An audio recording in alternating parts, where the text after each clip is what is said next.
So again, just putting Dragon now off the docking axis, and to just continue these translational maneuvers. So at this point, we should see them head up to the right and up from this view, as they're just making very small adjustments in the Dragon's positioning in front of the space station right now.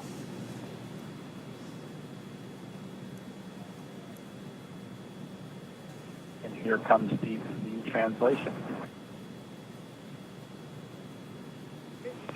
We copy.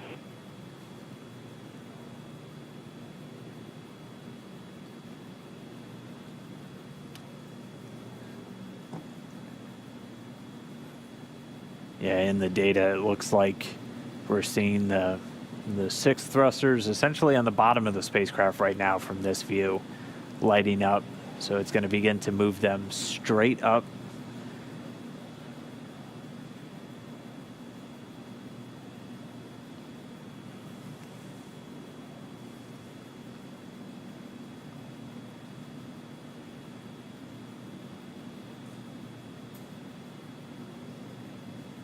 And it's difficult to tell, but there is a very slow drift upward right now.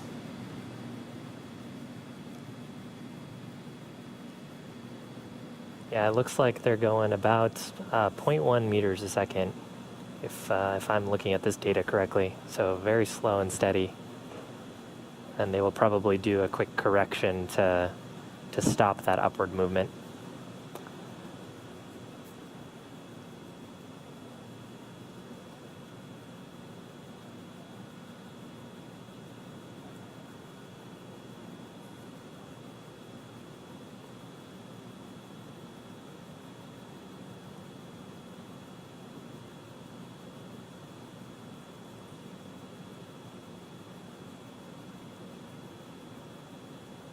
It's a little surreal seeing Dragon so close to the space station. Less than 18 hours ago, I was on the pad at Launch Complex 39A. Now it's so close to its destination. Yeah, being piloted by humans for the second time already in this mission. And I would just be too excited. I don't know how Bob and Doug keep this so professional. It's that test pilot mentality. Yeah, they both have thousands of hours in aircraft. Both test pilots. Yeah, both came from military test pilot backgrounds. Bob Bank in the Air Force, Doug Hurley, a Marine Corps aviator. And then I believe Naval Test Pilot School, so...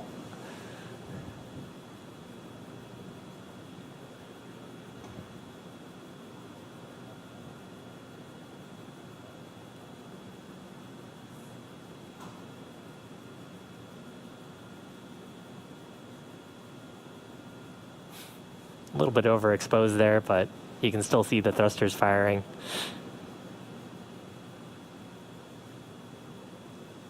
Yeah, our Kronos working to do that deliberately for us so we can see those thruster plumes from this camera view. We're at a normal exposure, so not able to see those jets into the darkness of space. But when we do overexpose a little bit, you're able to see those thruster plumes coming out of the Dragon spacecraft.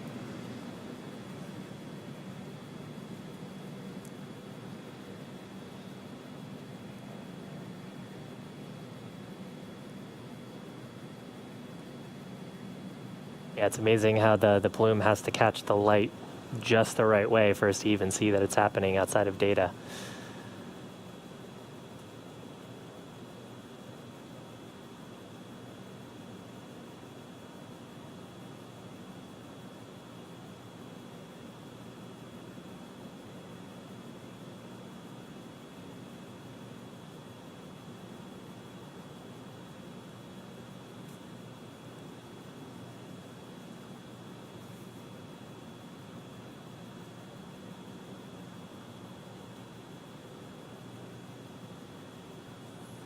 Yeah, and looking at the data now, it looks like we have zeroed out that radial velocity delta. So Bob and Doug cleared out that small translation test that they did. We may get a radio call down here that they've completed the Y direction testing.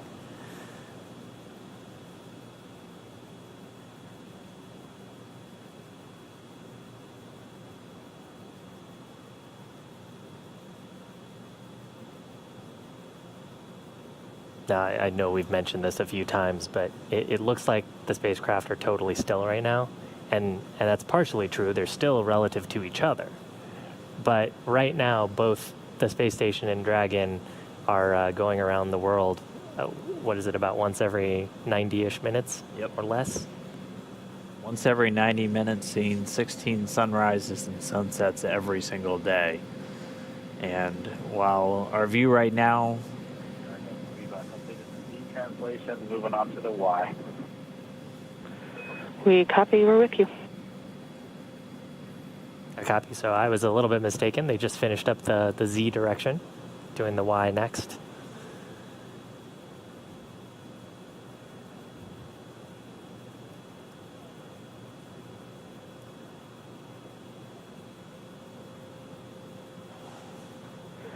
Dragon, SpaceX on Big Loop, you have used approximately 1/3 of your prop test budget.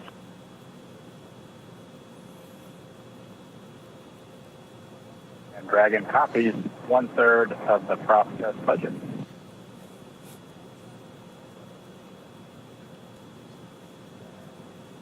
So the Corps letting the crew know how much prop they've worked through. Still have 2/3 of their budget left to do test maneuvers.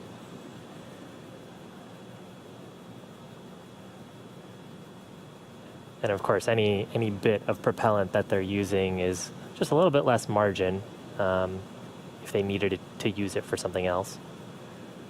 But a good way to exercise the system, see that manual piloting works as intended, and I'm sure for them to have a chance to provide some feedback on how manual piloting actually felt in space and how the control felt. yeah, a big part of their job for this mission is really to not only put the vehicle through its paces, but to take a lot of detailed notes and mental notes that they're going to be passing along to any future crew members flying on board Crew Dragon. As we've talked about, the simulators have been a pretty good guide for how the actual manual piloting goes, but things like the ascent up to orbit were quite a bit different from what they expected. And so they're just taking all of that in, internalizing it, and a big part of their job once they come home is to pass that along to all of our upcoming crews, one of which is targeted to launch just about a month after they come home. That Crew 1 outfit of 3 NASA astronauts, Victor Glover, Mike Hopkins, and Shannon Walker, and a Japanese astronaut, Soichi Noguchi, will be aiming to do that flight a little bit later this year. So going through the paces right now, looking at our data, I think I made the same mistake you did, where I assumed them going up would be the y-axis. It looks like that was actually their z-axis, and the y now then moving to the right.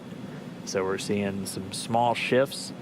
They're continuing to use up a little bit of their prop budget. We heard they're already a little past 1/3. Yeah, it's actually something interesting about both aircraft and rockets. When you consider the coordinate system, what we refer to as the x-axis is usually the one that goes through the nose. So in the case of Falcon 9 and Dragon sitting on top of each other, the x-axis would have been pointing through the nose cone going up. Can be a little bit counterintuitive. And then actually in aircraft, the z-axis usually points down, depending on whether you use European or American coordinate systems and the type of aircraft you're working on.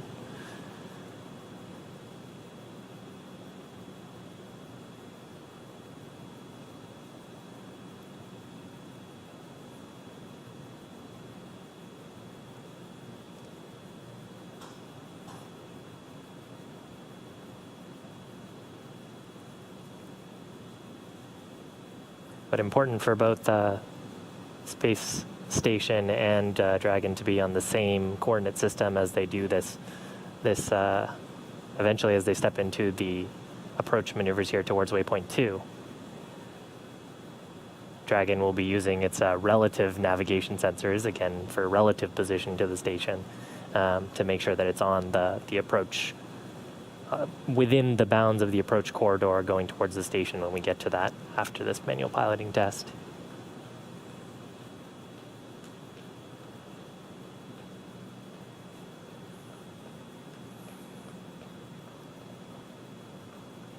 Should be getting to that shortly. This manual piloting test was slated to last about 25 minutes.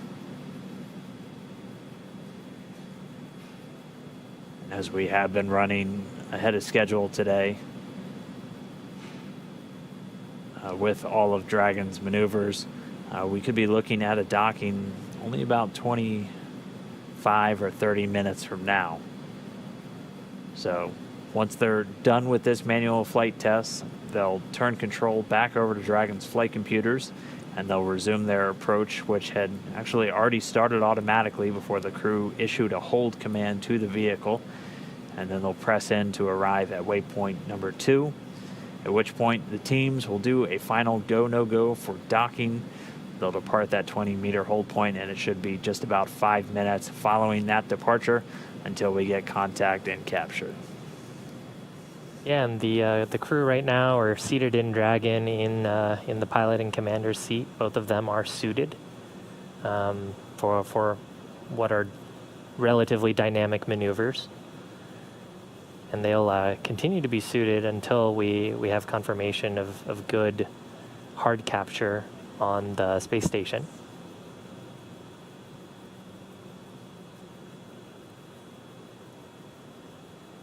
So right now, just interfacing with the touchscreen displays, testing out manual piloting. Hopefully secretly a little bit giddy to be piloting a spacecraft.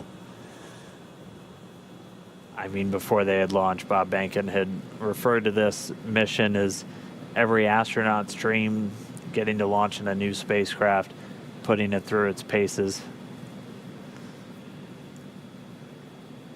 He and Doug Hurley, with those test pilot backgrounds, testing out a new spacecraft has to be as good as it gets. But they're still stepping through this manual piloting. We should have just a few more minutes until they're done with this Y-axis translation. And then they'll be able to turn command back over to Dragon, which will return itself to the docking axis, and then begin that approach into waypoint 2. Yeah, and as a look ahead, so when we do transition into that approach, Dragon will autonomously go towards waypoint 2, which is just 20 meters away from the forward international docking adapter on node 2.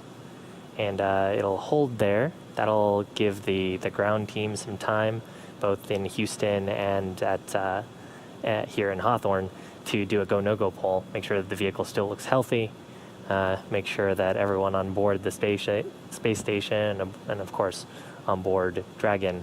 SpaceX Dragon, we've completed with the translation maneuvers. We're going to pick up with the closure maneuver. We copy. We're following along with you. All right, sounds like they're done with their translations. They're going to start moving it back to the docking axis, put us right back on the center line, and then we're going to resume that approach into station.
Dragon SpaceX, you have used 2/3 of your prop test budget. I can copy 2/3 of the budget.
SpaceX Dragon, that completes the closure maneuver.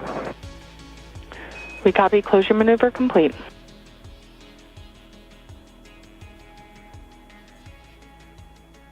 That will move on to 4.041, section 4. We copy and concur.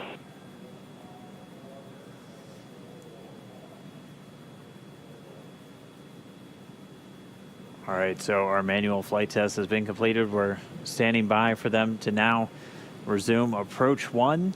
So to move in from that waypoint 1, we're already inside of the keep out sphere at this point. Dragon's holding just 176 meters from the space station, and pretty soon they're going to be approaching. Dragon, that completes the manual piloting demonstration. I only had to twist Doug's arm for 2 or 3 minutes to get him to allow me to deactivate the piloting controls. We copy. Excellent. Thank you. And with that, we ask that you, from the display used for manual piloting, please go to audio settings and adjust a gain setting for seat 1 or 4. And in addition, we would appreciate any handling qualities evaluation of the proximity piloting possible. We've completed the gain setting adjustment for seat 1, and I'll turn it over to Doug for the handling qualities quick look. SpaceX Dragon on the big loop for the handling qualities. It flew just about like the sim, so my congratulations to the folks in Hawthorne. Flew really well, very crisp. It was a little sloppier and wide, just like we saw in the sim, but all the other axes, as well as closure and opening, were all just as per. Excellent to hear. Thank you.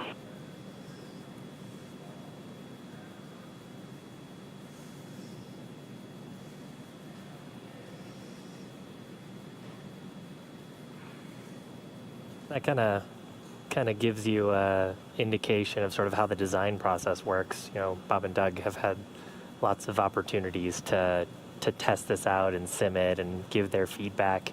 And pretty cool to hear that their sim experience was very similar to what they saw actually on orbit. Just, I think you said 170 meters away from station right now? Yeah, we're just 176, and I imagine as a spacecraft designer, that's exactly what you want to hear, is the way that I trained you in it here on the ground is exactly how it performed once you're there for the real thing. So the second manual piloting test in the books, Bob and Doug putting Dragon through its paces.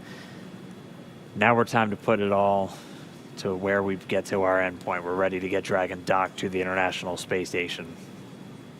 Dragon SpaceX on Big Loop. The ground will be resuming approach shortly. We do plan to hold briefly at waypoint 2, so reminder that crew visors down are not required until the ground is preparing to command the final approach. Thanks, Dragon. We copy. We'll hold at waypoint 2 for a pause, and then we'll get our visors then once you command. We copy. And station hits Houston on the Big Loop. As you've heard, Endeavour is resuming its approach to waypoint 2. Chris, you can monitor now for step 2. That's step 2 and 1.104 Crew Dragon approach and retreat monitor.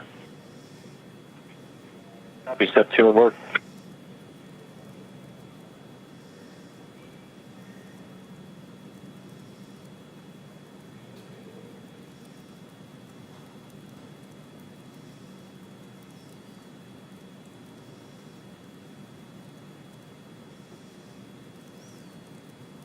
Pretty cool view of the International Space Station from Dragon. This would actually be overlaid, or rather their controls would be overlaid on the displays on top of this view. And we got to see some pretty cool views from behind. Actually, there's a view right there. You can see the station on their displays. Visors up, Doug in the left seat, Bob in the right seat.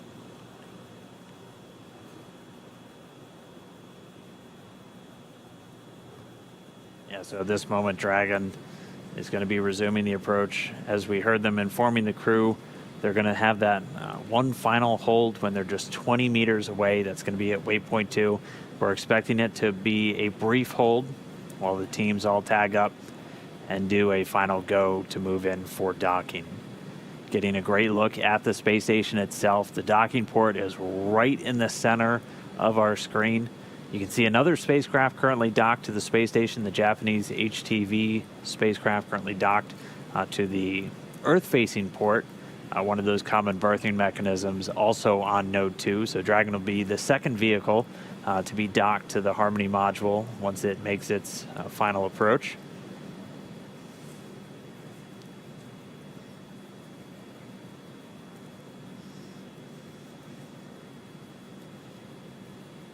And it's moving in right now. Again, just to give you an idea of how quickly they're moving, they're going at about 0.3 of a meter per second right now.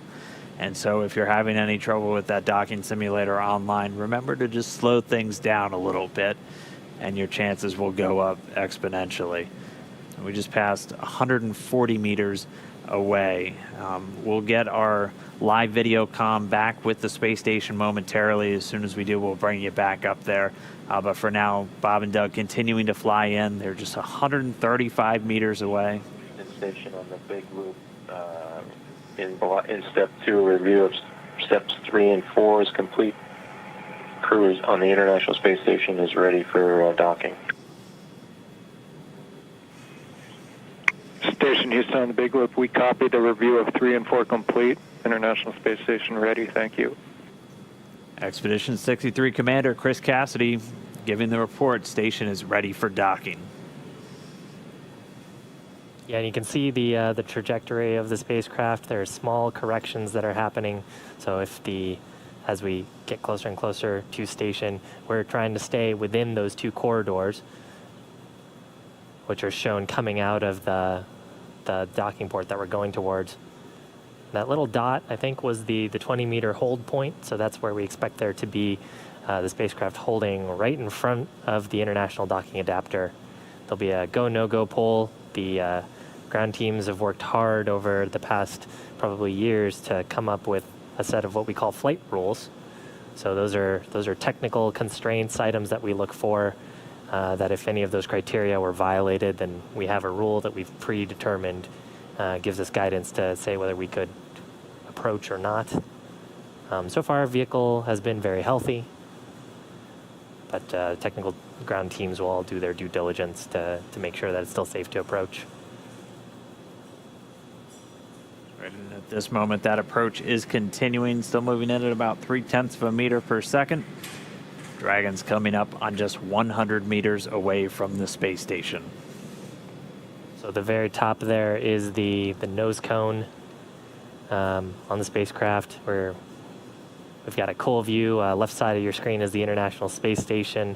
Right side of your screen is Dragon.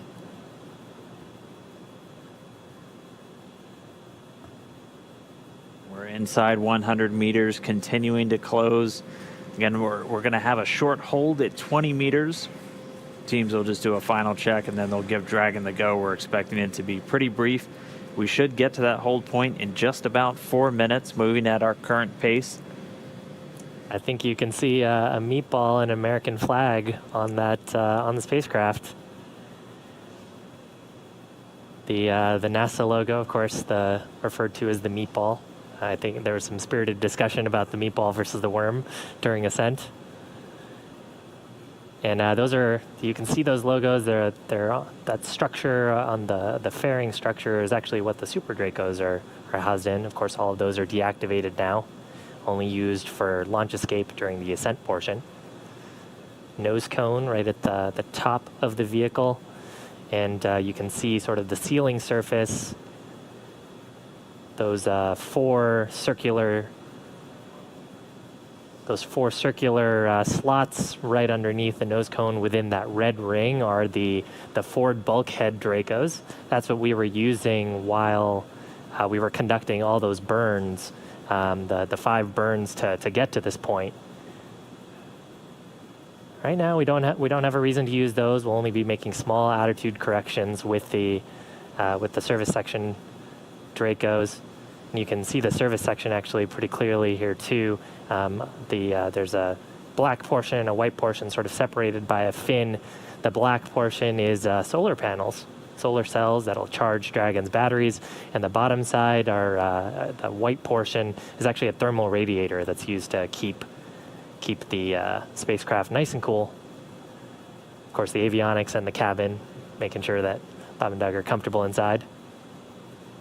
Looks like we're getting a shadow cast. We are just 60 meters away, continuing to close in, just about 40 meters to go until we're at that hold point. Should get there in just over 2 minutes. Meanwhile, teams in Hawthorne and in Houston doing their internal go, no go for docking. They're going to get all the teams pulled. Once everyone's go, we'll be able to give Dragon the final go ahead for the vehicle to autonomously fly in and dock with the International Space Station. Should be coming up on waypoint 2 arrival in just about 1 minute, 45 seconds. At this point, it'll be 20 meters away from that docking port. The International Docking Adapter number 2 attached to pressurized mating adapter number 2 at the very forward end of the Harmony module. Right there on the right around the center, you can see the forward hatch. It's got a window in it. You can see a couple of handles, and there's some features that look sort of bronze-ish. Those are the pedals that we were talking about earlier as part of the soft capture system. So pretty wild too to see. We're so close that we're getting shadows from the station on Dragon. Wow. And we're getting these views of Dragon's approach from 2 cameras that are right next to that docking adapter. And the movement's a little jarring at times. These cameras are being commanded by a person at the Cronus console in Mission Control Houston, and they send some very basic function commands to the camera, which it then executes automatically. And so they're continuing to follow Dragon in, so we do thank them for their diligence to give us these views of this historic moment as we are just less than 30 meters away from docking. Right above the NASA meatball logo, you can see three of the service section Draco thrusters. That's right, 12 in all. So the 4 of those clusters spread around the vehicle, used for a lot of the attitude control and any small translational maneuvers like we just watched Bob and Doug execute with their second manual flight test. Yeah, and actually oriented in a way too where if you were to lose some of those thrusters, you still have redundancy and control in those axes. That's part of the reason why they're sort of at the angles that they are. All right, so we should be getting to waypoint 2 right now.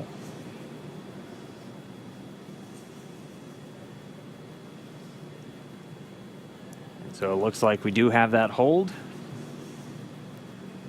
Dragon SpaceX on Big Loop. The ground is go for approach 2. We will be enabling the resume shortly. As a reminder, ensure your visors are closed prior to Dragon's departure from the waypoint. And once Dragon is inside the crew hands-off point, retreat and breakout are not permitted. And for your awareness, we have sunset in a little less than 8.5 minutes.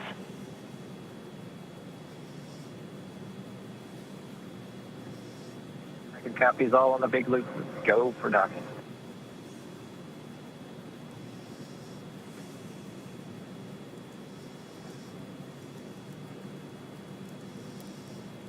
So Doug on the spacecraft confirming their go for docking.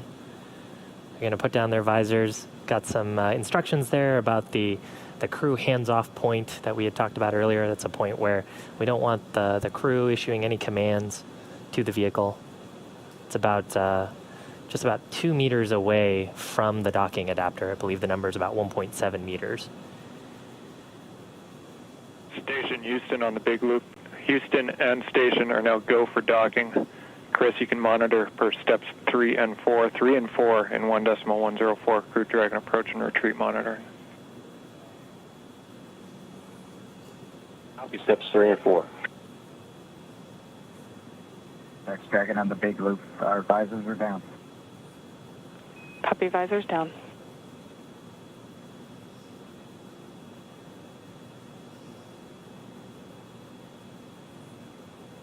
With the crew confirming their visors down, we should see the final approach resume. Station Dragon on the Big Loop. We are inbound from approach 2. Copy, inbound. Station copy.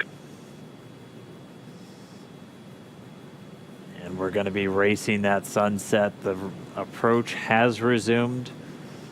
Dragon closing in. We're inside 20 meters. And yeah, that crew hands-off point should come up in about 3 minutes or so. Right before we get that final docking, it comes about 20 seconds prior, or just about 2 meters away from the station still. And that's just the crew not issuing any abort commands. At that point, it would be too late. And so any aborts would be executed automatically by Dragon itself.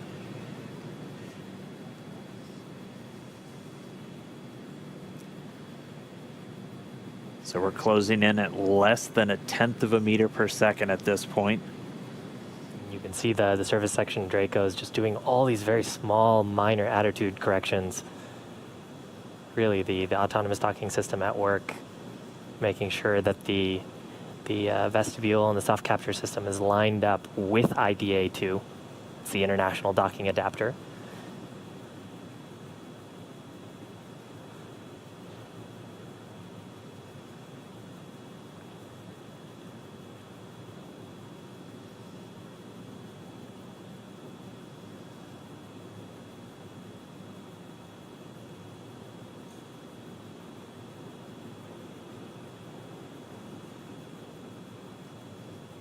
You can see much more clearly there the hinge mechanism for the nose cone. Those 4 black circles are the forward bulkhead Dracos, not to be used at this time. And then, of course, the pedals of the soft capture system. Wow.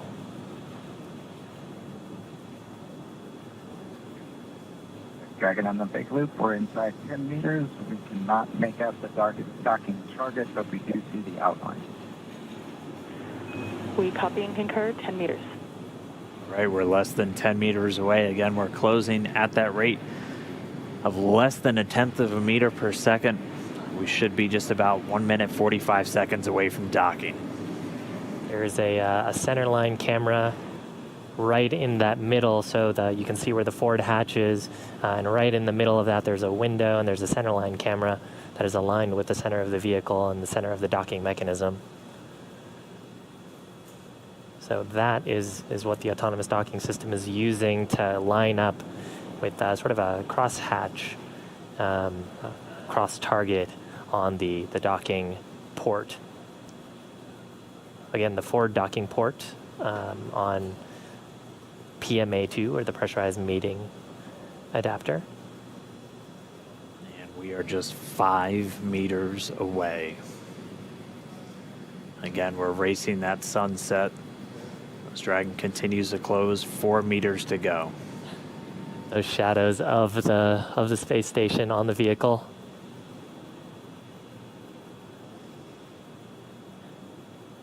Yeah, you can actually see the centerline camera pretty clearly there, sort of with the contrast of the sun right now. 3 meters to go.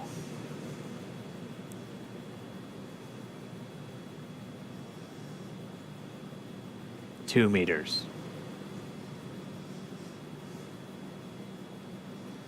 We are inside the hands-off point, the chop, the crew hands-off point. 1 meter to go.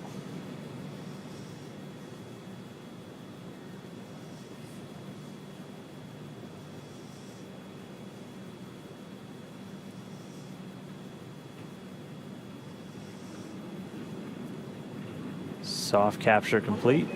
Dragon in space.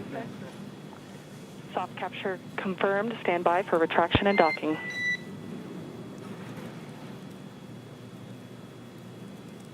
Bye. And we just heard it, soft capture. We have docking, that coming at 7:16 a.m. Pacific time, with the station and Dragon flying 262 statute miles right over the border between northern China and Mongolia. You saw a little bit of motion there of Dragon. That was that relative motion that the soft capture system is damping out. Once that motion is clear, then the soft capture system will be retracted,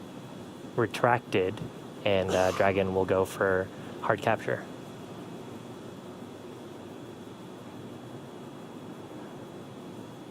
Again, if just now tuning in, that soft capture, that docking coming 7:16 a.m. Pacific, 10:16 a.m. over on the East Coast. Dragon and the International Space Station were flying 262 statute miles right over the border between northern China and Mongolia. So that soft capture ring now going to retract. It's one more step on the way to docking complete. Yeah, we take it on board. Yeah, and so the next step here is once the soft capture ring is retracted, there are 12 latches that we refer to as hard capture latches. Those are what will really create that pressure-tight seal between the Dragon spacecraft and the International Space Station. So once soft capture is complete, and I believe we'll get that call from our core here, Anna, then we'll get confirmation of hard capture, and the crew, of course, aboard have this information on their displays. So they'll also see indication of hard capture complete. And once those two steps are done, then that's docking complete. That's right, and we're expecting to hear some words from everybody. A pretty monumental moment. I mean, for Doug Hurley, he's returning to where he last docked almost 9 years ago on the very last space shuttle mission, now commanding the very first commercial spacecraft to deliver astronauts to the International Space Station. That's got to be cool for them. They've mentioned quite a few times that they're best friends, our favorite dads in space, as we've been calling them. This has got to be really cool for them. It's got to be really cool for their families too, watching this.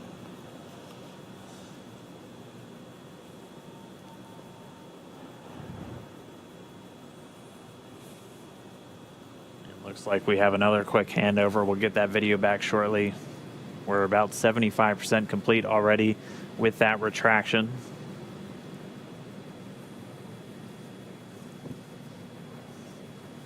Once that retraction is completed, we'll keep an eye out for the 12 ready to hook indicators. Once those are ready, those 12 hooks will begin to engage, and that'll securely attach Dragon to the International Space Station. Yeah, so right now the vehicle confirming that the soft capture system is deployed correctly and is fully retracted. And then once the soft capture system is fully retracted, that'll set up the vehicle to put in the hard capture pins. There's 12 of those around the docking ring, and that's what creates that airtight seal between the Dragon spacecraft and the International Space Station. The volume between, which we refer to as the vestibule, is currently not pressurized. Of course, it was just exposed to the vacuum of space until literally minutes ago, about 4 minutes ago. So just waiting for the vehicle to get that. Dragon SpaceX, ring retraction complete. Docking sequence is holding for MCS reconfiguration. All right, so we see those ready to hook indicators are lighting up green. So we should be just about to step into those 12 hooks beginning to engage to get that secure mate between Dragon and the International Docking Adapter on the space station. Wow, right now those two vehicles are flying together. They are attached to each other. It's been just under 19 hours since we lifted off. We're actually at about 18 hours, 58 minutes, and 42 seconds. So we promised about a 19-hour ride up to station, and we made it just a few minutes before that. They were able to dock a few minutes ahead of schedule. We were tracking them to still take about another 10 minutes, but able to step through all of their burns about 16 minutes ahead of schedule and get us to where we are now. If you missed it just a few moments ago, that initial docking coming at 7:16 a.m. Pacific, 10:16 a.m. over on the east coast of the United States, and they were 262 statute miles flying together over the northern border of China and Mongolia.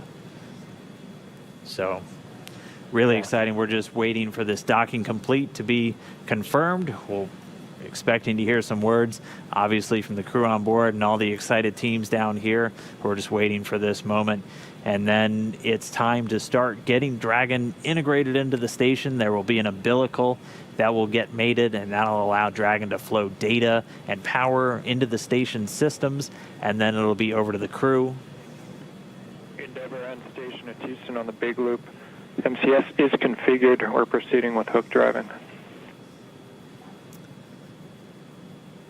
All right, and they did a quick, so the motion control system onboard station now back under those control moment gyros, so handed over from the Russian thrusters, and Dragon now given the go to drive those hooks. We have to do that changeover of attitude control before we drive those hooks, as the Russian thrusters a little bit more dynamic in their control of attitude, and if you had a thruster firing while you were starting to drive those hooks, that could miss a line. So going over to the smoother control moment gyros on the U.S. side, now controlling the attitude on board the station, and those hooks, those 12 hooks on Dragon, about to start driving.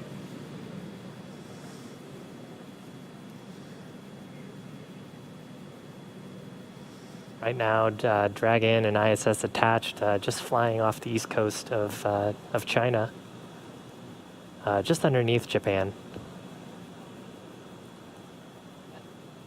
Attached to each other, we recently passed over to the orbital night, so we're on the currently the dark side of the world.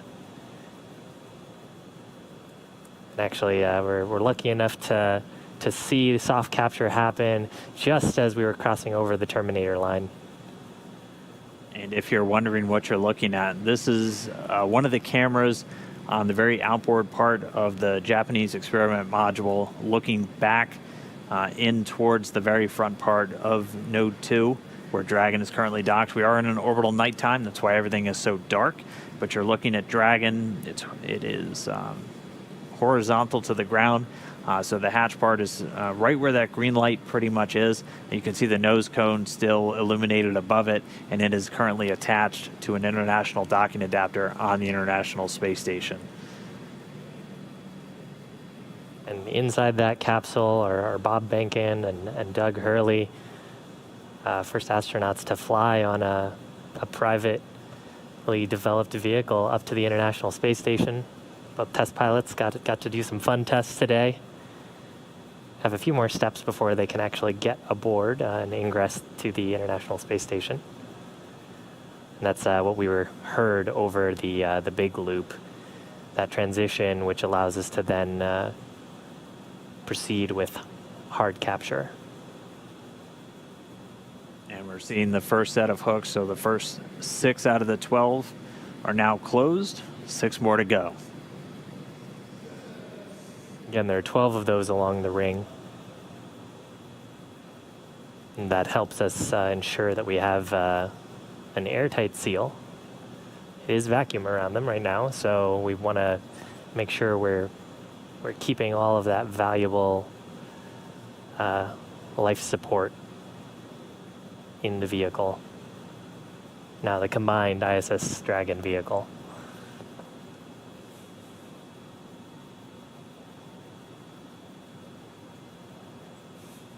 Meanwhile, inside the capsule, Bob and Doug also standing by for this hard capture to complete. And once we have that docking complete call, they'll be able to start stepping through a number of procedures to get them ready to move into the International Space Station. They'll get the go-ahead to doff or get out of their suits, and then they'll have some activities on the Dragon side to prepare for the hatch opening. Chris Cassidy will mainly be working on the station side to pressurize the vestibule. So as Shiv has talked about, the space between the Dragon capsule and the space station was exposed to vacuum, and even after this tight seal has occurred, we'll still be at vacuum inside. So we'll actually open up a valve to supply air from the station side into that space between the Dragon and station hatchways, and they'll get it up to the same ambient pressure that we'll have inside of Dragon and on the station itself. They'll wait for it to thermally balance out, make sure we don't have any temperature swings as we're bringing it up from vacuum, so probably from a very cold temperature up to about 72 degrees that they have in their cabin temperature on board the station, and then we'll get the hatches open. Dragon SpaceX, hard capture complete. Stand by for docking completion.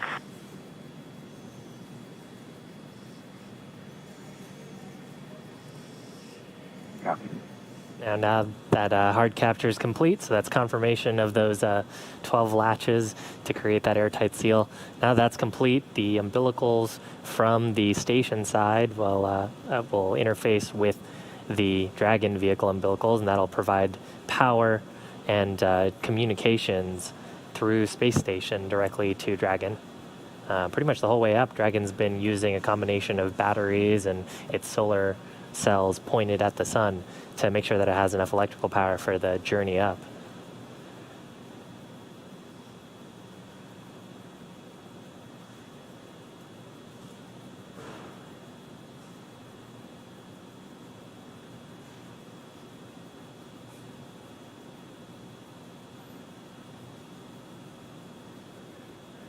And we're just standing by now for that umbilical to get mated, and that's going to, again, as Shiv was just saying, start the power and data transfer between Dragon and the space station. They've been transmitting data through RF radio frequency on the way uphill, and during the final approach, this will give a hard mate, basically a wired LAN connection between the Dragon spacecraft and the International Space Station itself, and then also being able to draw power from the station systems using those great big solar arrays that are used to generate all of the electricity for systems on board the station.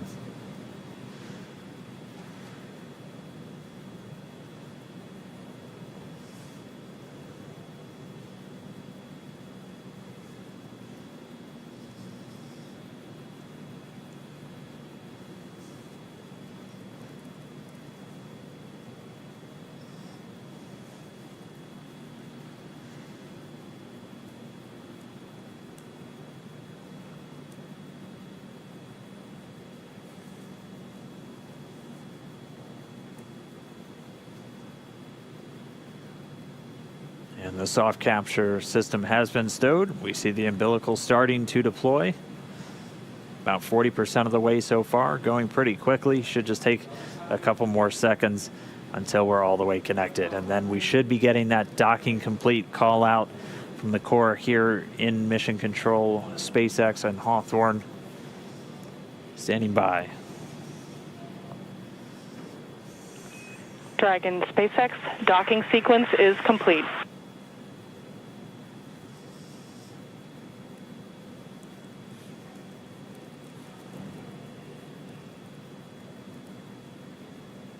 Dragon, we copy docking complete. To say that it's been a real honor to be just a small part of this 9-year endeavor since the last time the United States spaceship had docked with the International Space Station. We have to congratulate the men and women of SpaceX at Hawthorne, McGregor, and at Kennedy Space Center. Their incredible efforts over the last several years to make this possible cannot go overstated. I'd also like to thank Kathy Leaders and her team of the Commercial Crew Program of NASA. An outstanding job by everyone. Last, I'd like to thank the men and women of the National Aeronautics and Space Agency. This is an incredible time to be at NASA. 3 new vehicles to be flown, continuing mission in low Earth orbit, and then to the moon and Mars. We thank you again and congratulate you.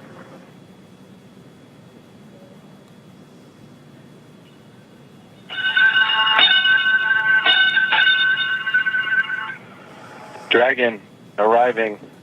Crew of Expedition 63 is honored to welcome Dragon and the Commercial Crew Program to welcome aboard the International Space Station. Bob and Doug, glad to have you as part of the crew. Well done. Bravo Zulu. Okay, Kathy. Thank you, Chris. Thank you, Chris. Endeavour, this is Houston. Bob and Doug, welcome to the International Space Station after your spectacular rendezvous and docking of the first Crew Dragon vehicle. For the first time since the retirement of the Space Shuttle, you have completed a historic ride to the ISS and have opened up a new chapter in human space exploration. On behalf of the flight control teams here in Houston and in Hawthorne, California, and to our SpaceX colleagues, bravo on a magnificent moment in spaceflight history and on the start of a new journey that has changed the face of space travel in this new era of space transportation. Bob and Doug, good luck, and we look forward to working with you on board.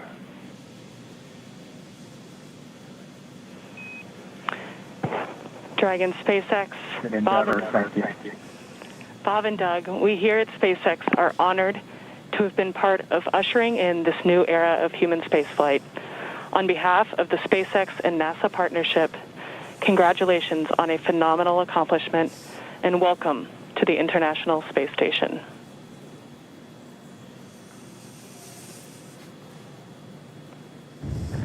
Well, thank you, Anna.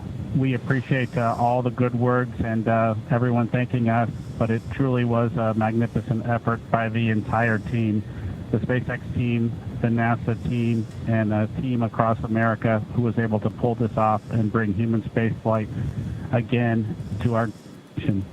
Thanks for everything. Happy to be aboard.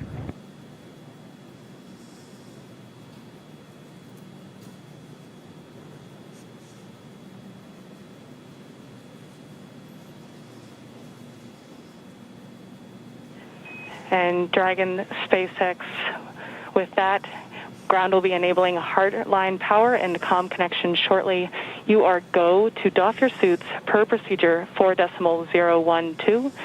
We will be configuring your video to go external shortly, and we have one request for Bob's suit doffing when you're ready to copy.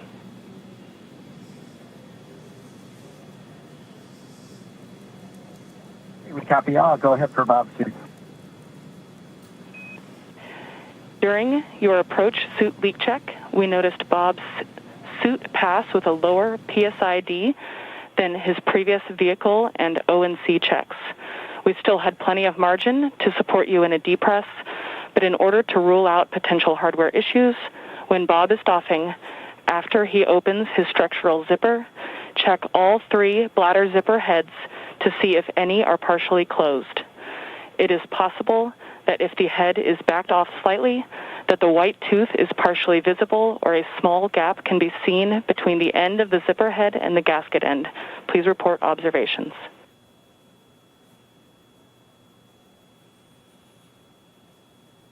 Copy. Bob will take a close look at his zippers when he doffs, and he'll get doffing first, so we'll let you know as soon as we see something or if we see something. Great. Thank you so much.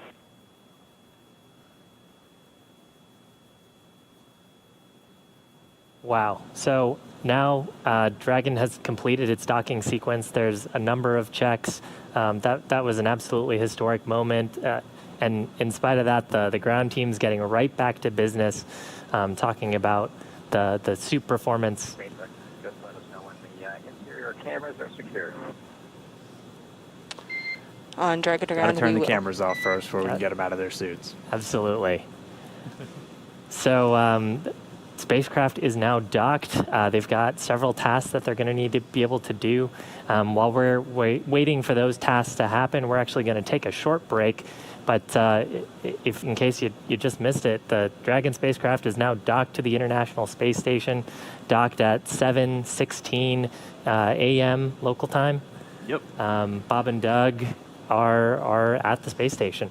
Yeah, they're there. It was just under a 19-hour journey from their launch to their docking, so pretty much right on what we were expecting. They got there a little bit early today, which was nice, as they were able to get through all those burns.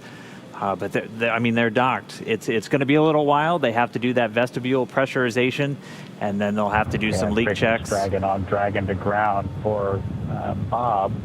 I've got both structural zippers on my gloves lowered, and I do see white teeth visible on both sides. It looks like a full white tooth. I'll give you an update once I get to the leg zipper. Copy. White teeth on both sides, and we'll await your next status. So the crew right now just going through some checks of their gloves. They're about to get out of their suits. That'll be the first step for the crew on board Dragon. For the crew on board station, Chris Cassidy is going to start getting that vestibule pressurized, and then they're going to do leak checks. So they're going to be actually taking atmosphere from station, putting it into that vestibule, and then once we get all the leak checks done, things are thermally stabilized, it'll be time for hatch opening. We'll be able to see Bob and Doug get into the space station for the first time from on board the Dragon spacecraft. And again, for Doug Hurley, this is the exact port he was at almost 9 years ago when he was on the very last space shuttle mission, and now he's commanding the first commercial vehicle to dock with the International Space Station. I think that's going to do it for us in Hawthorne. We're going to give you into the very capable hands of Gary Jordan to take you through the rest of the hatch opening. We're going to be watching from here and following along. We can't wait to see these crew members on board the International Space Station. Thank you for everybody who tuned in. We hope you enjoyed the launch. We hope you enjoyed the ride uphill. We really hope you were with us every single moment from suit up until now, so you've been up for over 24 hours. But it's been an incredible experience for us to see these guys get on board the International Space Station, to watch Dragon go through the paces, to be lofted into orbit on Falcon 9. Something we've been waiting for years, seeing it come to fruition. I'm still grappling with. Dragon, SpaceX but on it was Dragon really to ground. incredible. Video is and no Shiv, interior. it was an honor doing this with you today. Yeah, absolutely, Dan. They Dragon copies. Thanks, Anna. can't step on the crew. That's Can't the step on one the rule. yeah. There were some really great words there from all the flight control teams about how this was a joint partnership between NASA and SpaceX. I think everyone is over the moon here at SpaceX for this.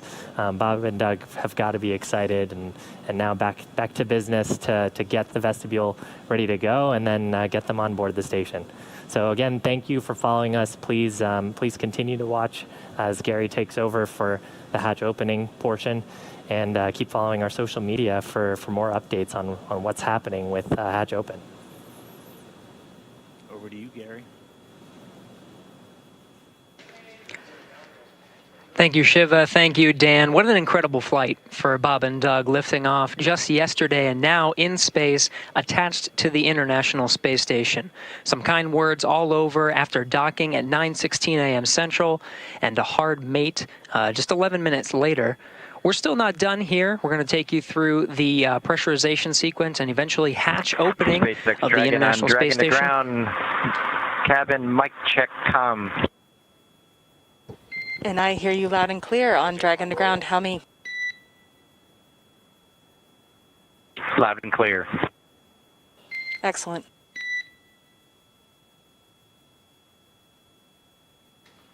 Good comm checks. We're still...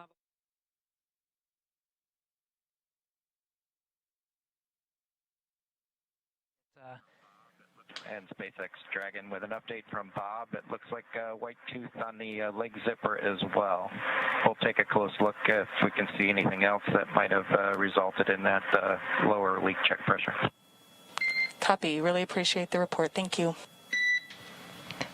Teams behind me will be configuring the Dragon and the International Space Station to welcome Bob and Doug aboard.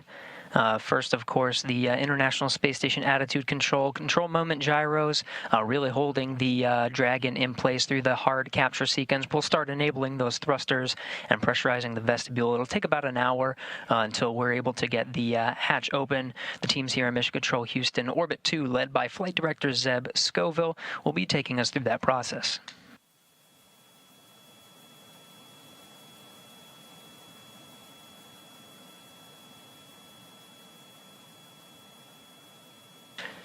Aboard the International Space Station, Commander Chris Cassidy standing by in Node 2. Right in front of that is the pressurized mating adapter. He recently opened up the hatch to introduce some of the station air and mix it, get a nice mix in there, avoiding some CO2 pockets. That hatch you see just beyond Chris Cassidy there is normally closed. He was able to open it a little bit earlier today, mix some of that cabin air, and get rid of those CO2 pockets, make sure it's all clean and ready for Bob and Doug. He closed it shortly after just to make sure no FOD or foreign objects, anything were to float in there that would inhibit any hatch opening process today. One of the next milestones for Chris Cassidy will be to open up that hatch.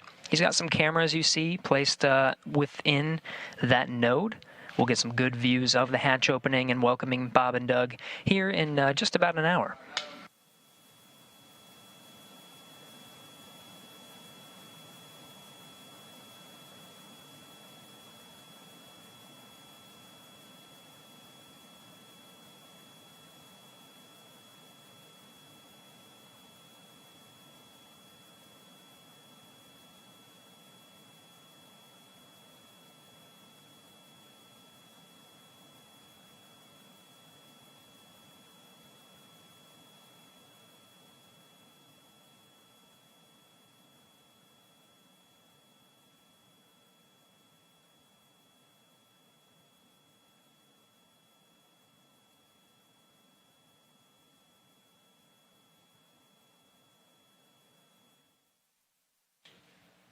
A big moment in history today, May 31st, 2020.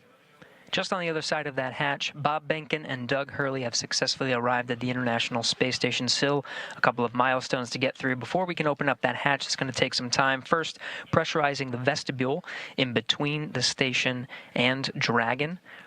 We'll bring that up to pressure. It's going to take some time for that pressure to stabilize. Of course, the temperature within that vestibule causes a little bit of swing, so we'll just wait for that to pressurize or to stabilize before opening up that hatch.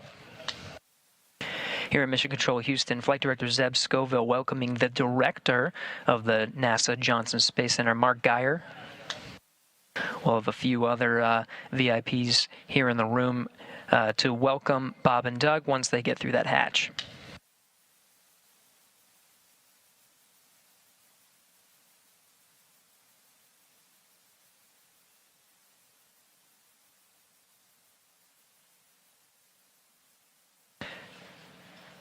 Now again, this repressurization and hatch opening process is going to take some time. You see now we're going to have some intermittent losses with the communication from the International Space Station. You're seeing now the International Space Station Flight Control Room, led by Flight Director Zeb Scoville. Just a handover of some of those audio and visual communications. We'll be regaining those shortly. Might lose them intermittently throughout the repressurization process, but the teams here will be monitoring all of the procedures, again, pressurizing that vestibule and eventually getting to that hatch opening.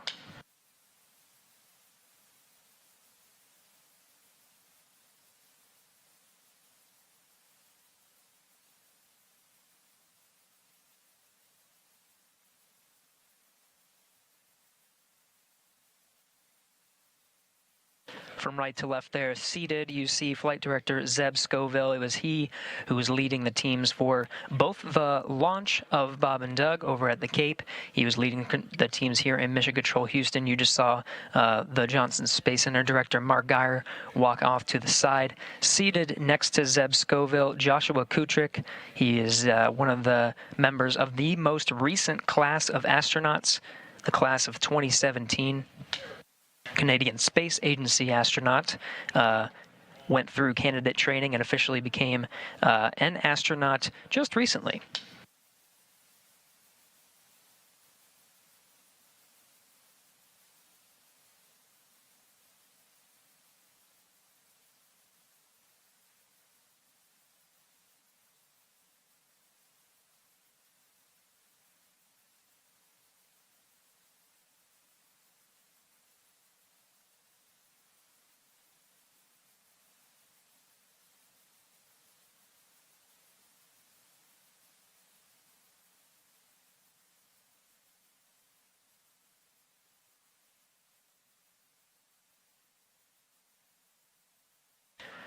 Again, a few milestones to get through to that hatch opening. First, the International Space Station attitude control has been successfully switched from control moment gyro only control, enabling some of the thrusters on the International Space Station. We also just received word that Dragon is successfully receiving power. Ground ISS power connection has been established.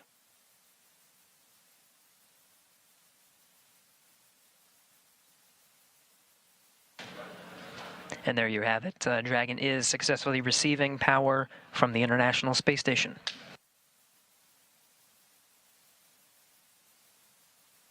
And Dragon copies on Dragon to ground that power has been established. Just let us know when we should make a hardline comm check.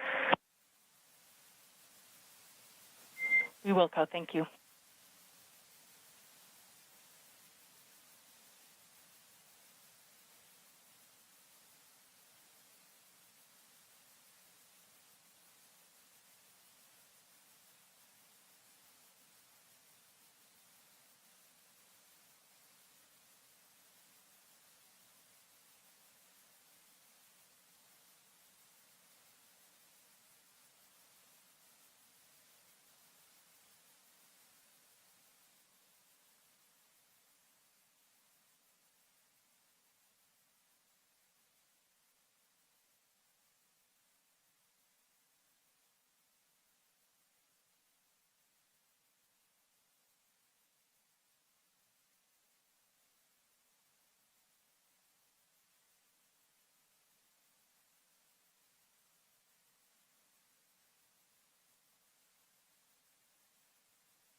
For those of you just joining us, you are getting a live look at NASA astronaut Chris Cassidy, commander of the International Space Station, doing some of the prep work to open up the hatch and get ready to welcome Bob Behnken and Doug Hurley aboard the International Space Station. They launched successfully yesterday at 2:22 p.m. Central Time, 3:22 p.m. Eastern.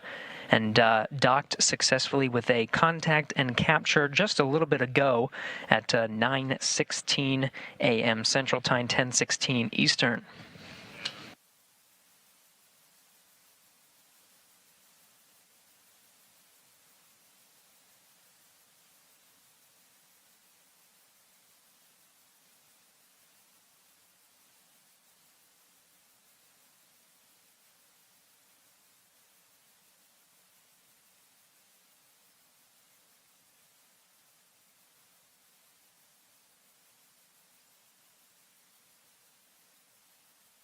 Now, some of the milestones to get that hatch open have already taken place. First, attitude control. For some of the docking sequence, for the initial contact and capture, attitude control was on Russian thrusters. That was moved to control moment gyros for hard mate, making sure that everything lined up and we got those ready-to-hook indicators green before driving those hooks. The attitude control has since been switched to enable some thrusters on the International Space Station. We did get confirmation of good power being delivered from ISS to the Dragon. Next will be to test some hard line communication between Dragon and the International Space Station.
Dragon and station. It's Houston calling on the big loop.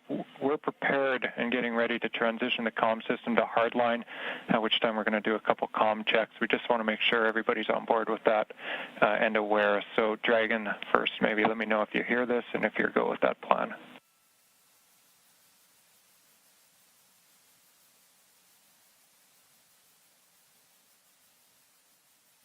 Yeah, Houston, Endeavor on the big loop. We had you loud and clear. Houston station copies and concurs. Okay, Endeavor and station, we have it loud and clear on RF right now. We are putting it in work now, so transitioning comm system to hardline, and we'll call you back for voice checks momentarily. Endeavor copies.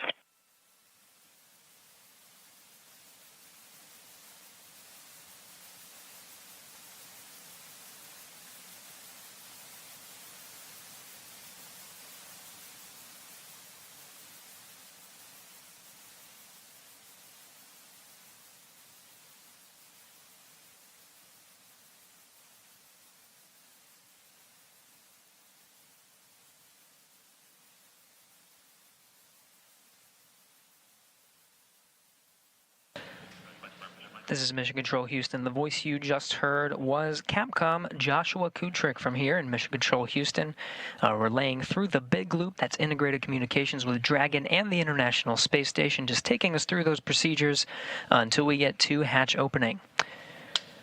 Now there's an umbilical connection with Dragon, connecting Dragon to the International Space Station. We did get good confirmation that power is flowing from the International Space Station to Dragon.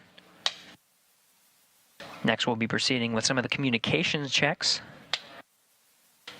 The big loop established on the C2V2 Common Communications for Visiting Vehicle through some of the last legs of the rendezvous and docking of Dragon to the International Space Station. We'll switch that over to hardline communications, testing that out here shortly.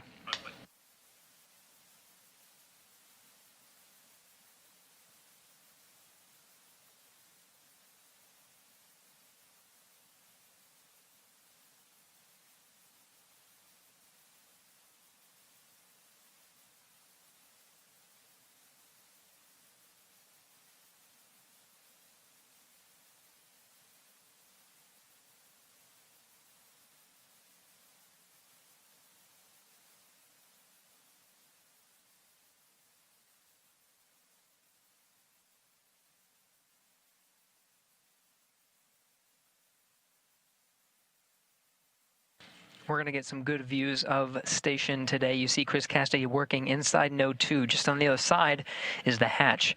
That hatch is separating between the International Space Station and the pressurized mating adapter. One more hatch to go after that. That hatch opens up to the Dragon hatch with Bob Benkin and Doug Hurley on the other side. Just surrounding Chris Cassidy from this view, you can see a series of cameras. We're going to get some great views from Node 2 there on the left, a couple high-definition cameras. On the right, a 360 VR camera. Part of an initiative to engage viewers and provide views that from the International Space Station that have never been seen before. We'll get to see some of those 360-degree views later after they're configured and stitched on the ground, now being recorded during this historic moment today, May 31st, 2020.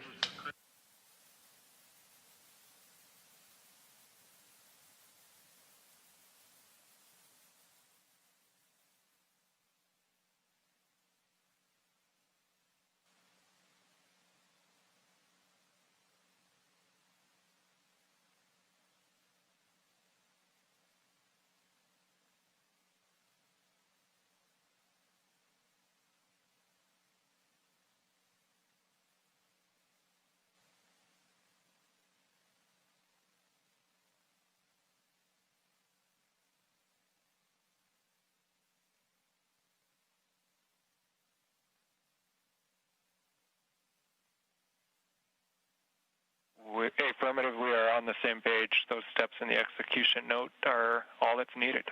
Copy, in work.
You're getting a live look at Chris Cassidy aboard the International Space Station. Just in front of him is that 360-degree camera. He's got cameras situated all over Node 2, pointing right towards that hatch. On the other side, we'll be welcoming Bob Behnken and Doug Hurley after pressurization of the vestibule, and we'll start beginning hatch opening after that. Open.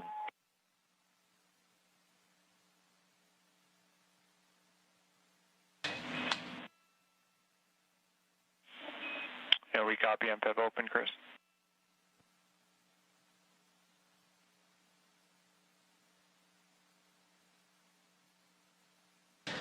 Another handover of communication from the tracking and data relay satellites, providing video and audio communication from the International Space Station, now integrated with the Dragon power. Still looking towards some of those hard line communication checks. Again, we'll lose communication intermittently as the International Space Station flies 269 statute miles. Station Houston on 2 for Chris. We're go for open on the Node 2 forward hatch.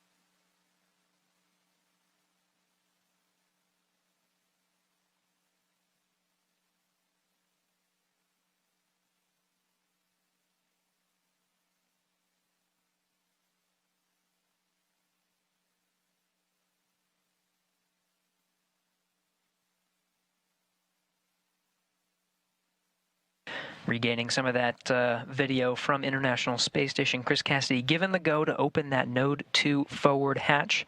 Again, he opened it a little bit earlier today to allow some of the station air to mix into the pressurized mating adapter. There it is. Now again, there's a few more hatches to open until we are able to welcome Bob and Doug aboard the International Space Station. You're looking through the hatch into the pressurized mating adapter. There's another hatch down there through the pressurized mating adapter that opens up to the International docking adapter. Houston on 3. Hey, Josh, there was zero on DPDT, and the Node 2 forward hatch is open.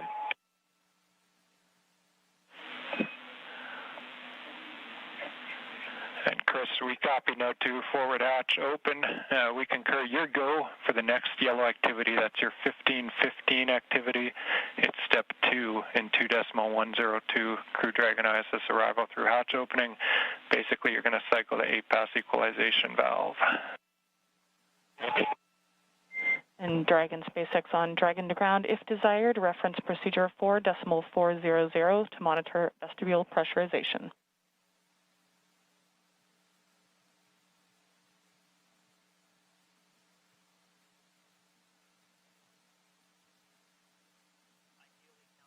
And copies.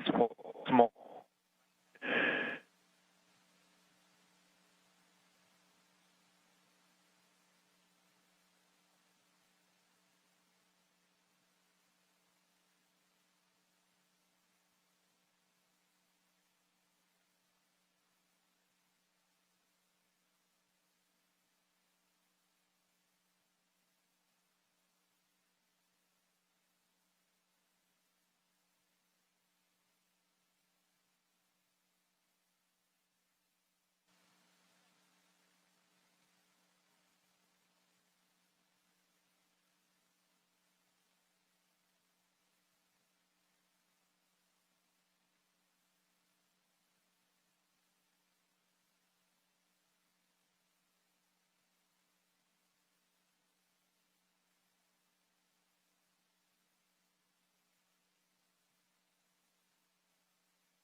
SpaceX Dragon on Dragon to ground.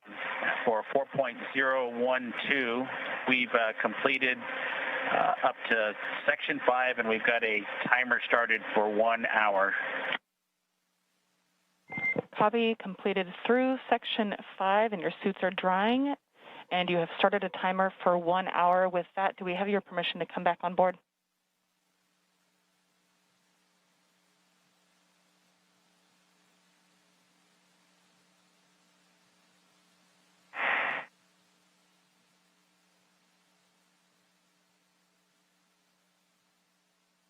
Get you back on board. We copy. We are go to come back on board. And with that, you are go to perform sections 1 through 3 of 4.400. We do recommend deferring your step 2.1 for the waste system flush until closer to hatch opening. In section 3, as you are performing your inventory, please collect all your food and water bottle trash and consolidate it into the 2 trash bags within their common bags in location 18. You will transfer the plastic bags containing this trash to ISS for disposal during a scheduled activity after ISS ingress.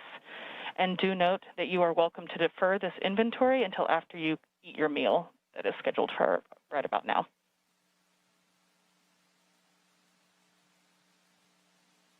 Okay, Anna, if you could give us 5 minutes before you guys come back on board, we do have some clothing config to complete.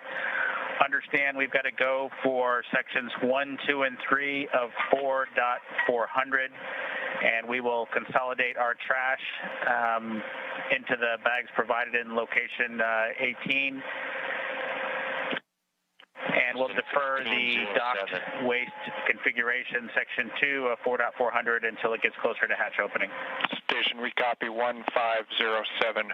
We copy, and we will wait 5 minutes before coming on board, and we'll check with you before we do so if we don't hear from you first. Copy, ready.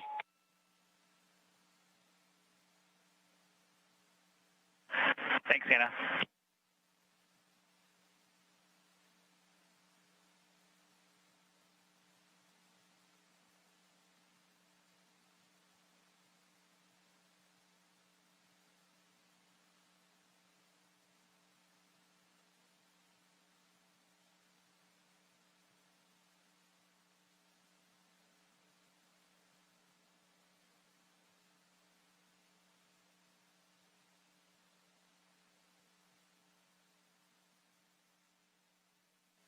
This is Mission Control Houston. You're listening to crews on board the International Space Station and Dragon prepare for opening the hatch. You're seeing Chris Cassidy aboard the International Space Station already opened the hatch to the pressurized mating adapter just below that hatchway you see at the center of the screen here.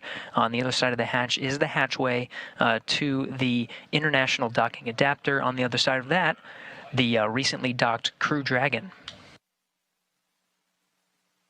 Vestibule pressurization is underway.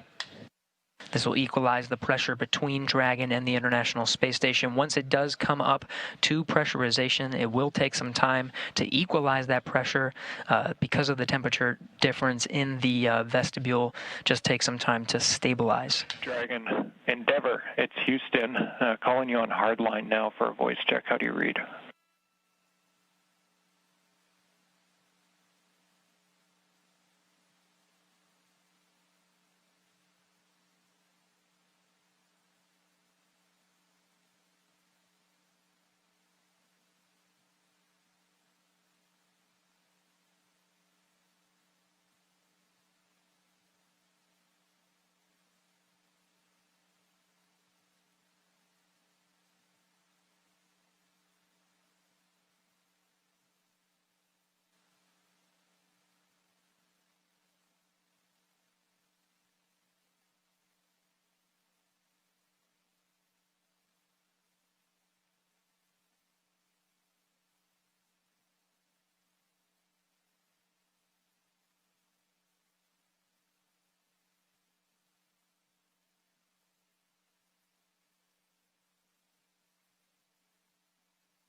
Endeavor, it's Houston calling.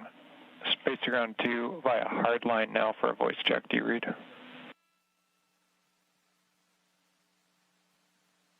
Houston, copy. Dragon FM voice check. How do lead us? Counting 121, 122, 123, 124, 125.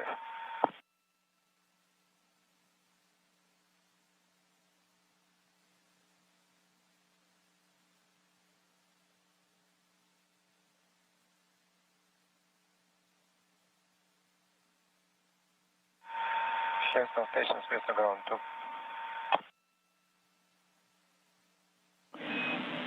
And Station Houston on 2, Anatoly, we hear you loud and clear. We're going to swap a couple minor things here and try Dragon again. We're just still trying to get calm with Dragon. Standby 1. Dragon again. Dragon FM voice check. How do lead us? Counting 121, 122, 123, 124, 125.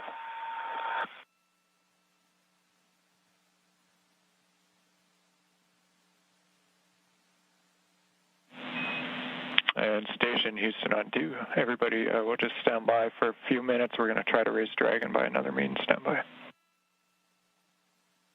Stand by.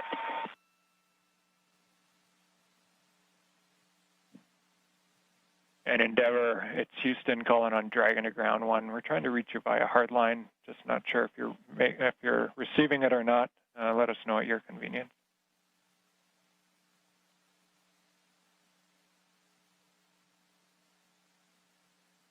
And Houston from Endeavor, we're hearing quite a bit of echo on the other loop that appears to be connected. It's unintelligible, but we do have you loud and clear on the Dragon to ground. And Endeavor, Houston on Dragon to ground. Thanks for that. Very helpful. We'll take a look, and we have you loud and clear on Dragon to ground as well. So we're gonna continue to work it and try to give you a call back in the next few minutes on hardline.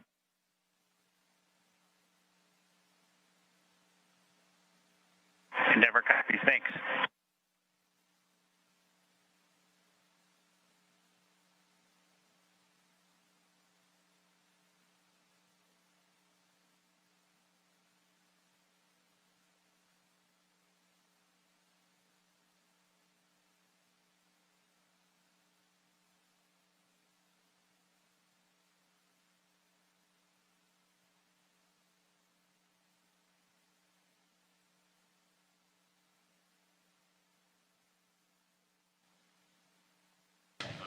This is Mission Control Houston working through the steps to pressurize the vestibule. We did have confirmation that vestibule pressurization was underway.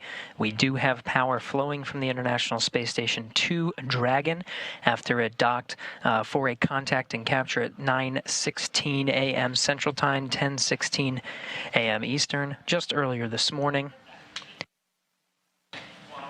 A few other milestones to reach. We need good audio communication hard-lined through the umbilical where Dragon is currently docked on the other side of that hatch, providing now power, just making sure those hard-line communications are intact. Working through that as we count down towards the milestones of opening that hatch.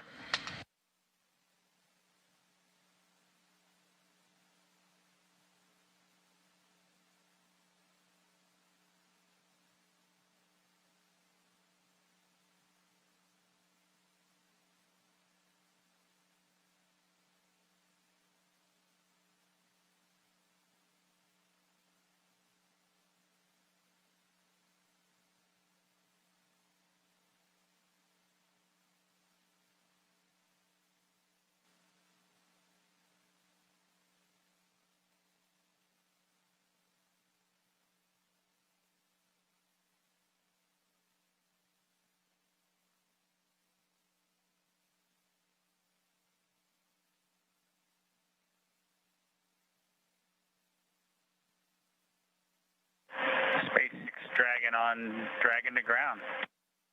Go ahead. Yeah, Anna, in section 1 of 4.400, The tablet state of charge are 66 for Doug's and 32 for mine. Copy 66 for Doug, 32 for Bob. And do we have your permission to come back on board with video now?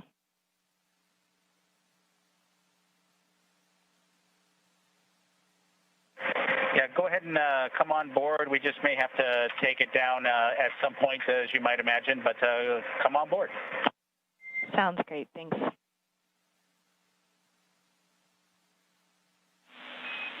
Station Houston on 3 for Chris. Your convenience, but just an update on the comm status.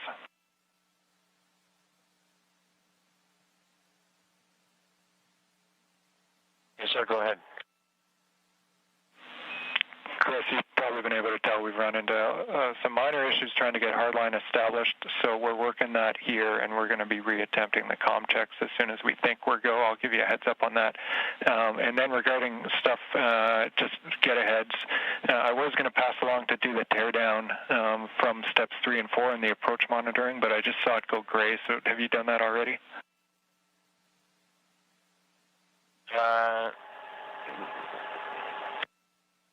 Hold on just 1 second. Which one was that? Maybe I fat fingered the wrong procedure.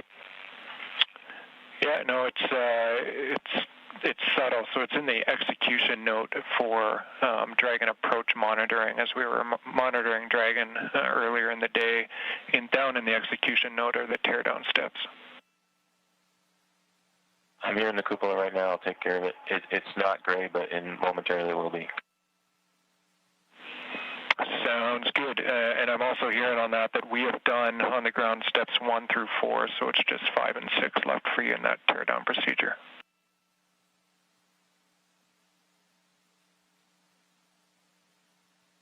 Copy that.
Rush on 3, steps 5 and 6 are complete in the teardown. Copy, Chris. Thanks for that. And just about to hit the button and reattempt the hardline checks with Dragon. Okay, copy. Endeavor, it's Houston calling via hardline voice check. How do you read?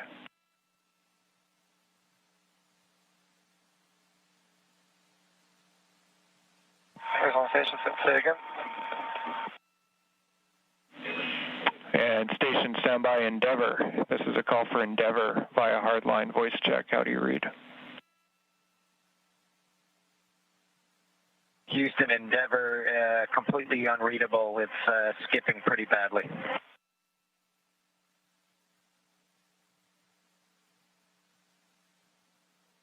And Endeavor, it's Houston on Dragon to ground. We heard your reply loud and clear. Understand we're still broken. We're working it. Thanks for the patience.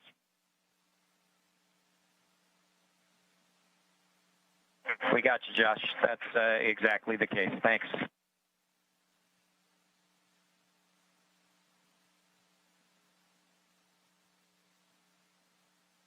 And Dragon FM voice check. How do you read me? Counting 1 to 1, 1 to 2, 1 to 3, 1 to 4, 1 to 5.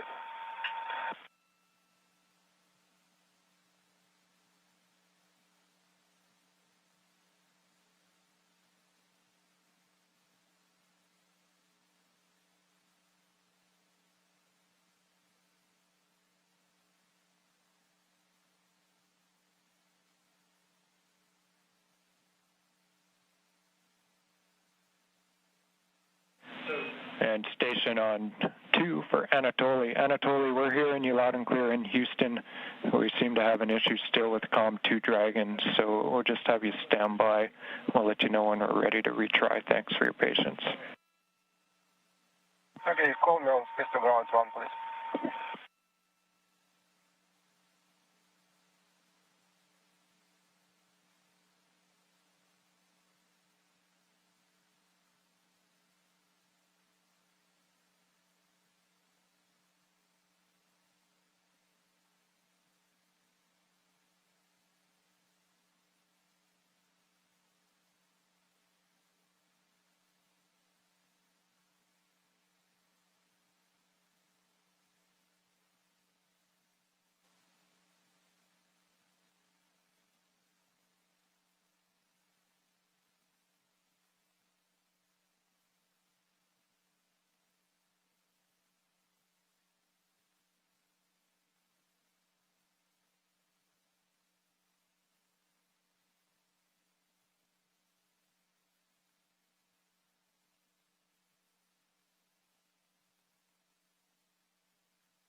SpaceX Dragon on Dragon to ground for a timeline tag up.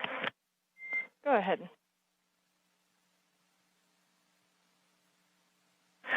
Yeah, Anna, we're managing the collection of the used water bottles and other items as well as our meal, and just looking to understand a little bit better how closely we're to hatch opening or another timeline milestone. We're kind of running to the end of the tablet here with meal 5 that started about,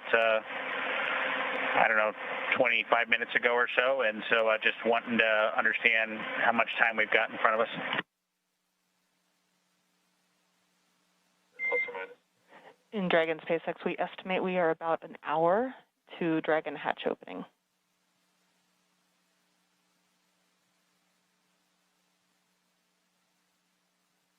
Copy that, Anna. Thanks for those words. It just helps us manage getting things done. And looks like you guys are on board. Welcome aboard, I guess, the integrated space station now, huh? Indeed. Thank you so much. We're excited to be here.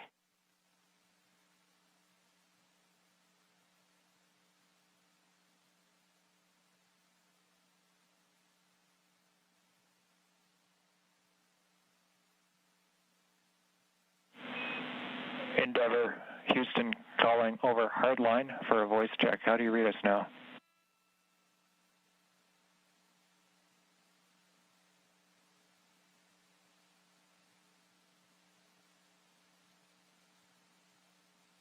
Houston or station from Endeavor. I'm not sure the location of that last call, but still quite a bit of skipping and unreadable.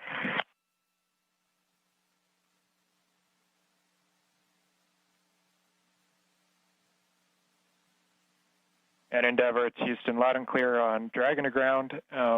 We heard your response, so we're in the same situation. We're hearing you, you're not hearing us. We have one more troubleshooting item that we're going to put in work now, so we'll give that a try and then maybe call it for the day. We'll let you know.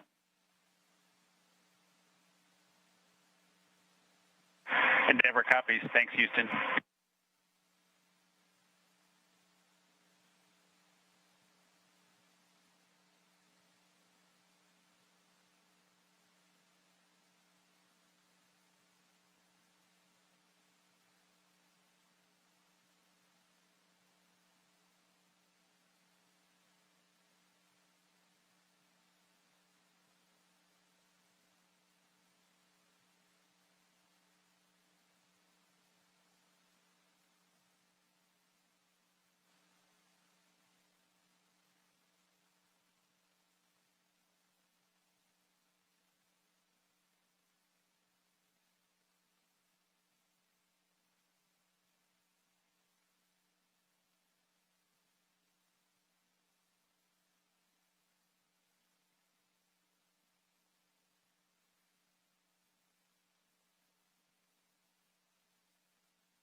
Endeavor, Houston calling via hardline for a final voice check. Do you have us now?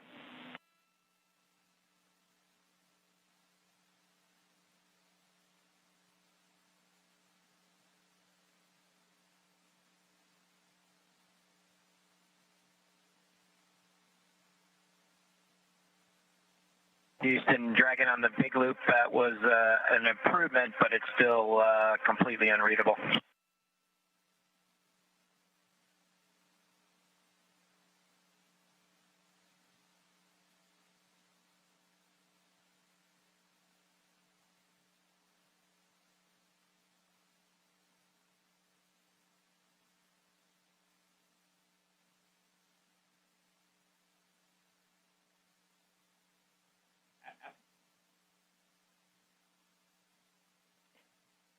And Endeavour, Houston on Dragon to ground 1, we're still hearing you 5x5. Understand it was slightly improved. Were you able to read me at all, or is it unuseful? Yeah, it was a slight improvement, but it's still unintelligible, almost every word. There was maybe one word that you could have sort of figured out, but that was about it. Okay, thank you for the feedback. First time, obviously, and we think we're running into some interference issues, but we'll continue to take a look. We copy. Thanks.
This is Mission Control Houston. If you're tuning in to our coverage, you're getting a live look at the International Space Station Flight Control Room.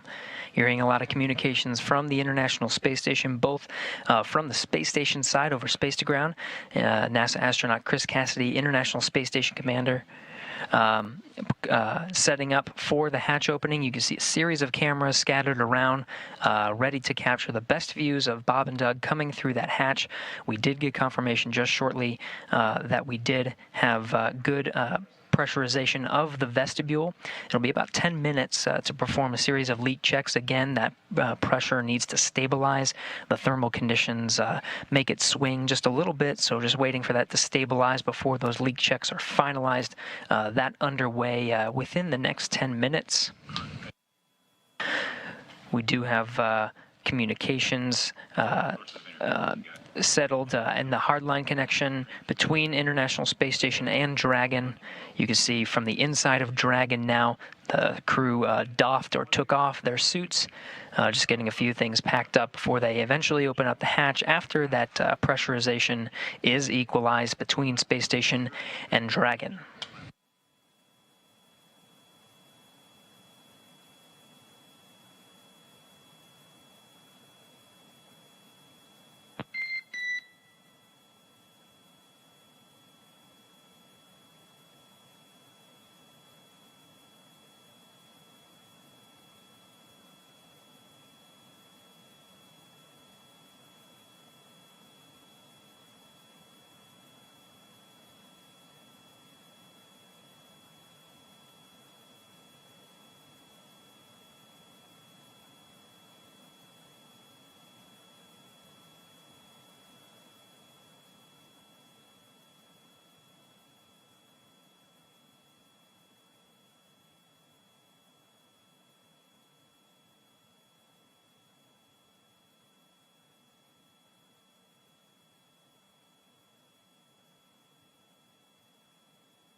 Endeavor, it's Houston calling for a voice check over the big loop. We've retransitioned back to RF, so back to RF. How do you hear us?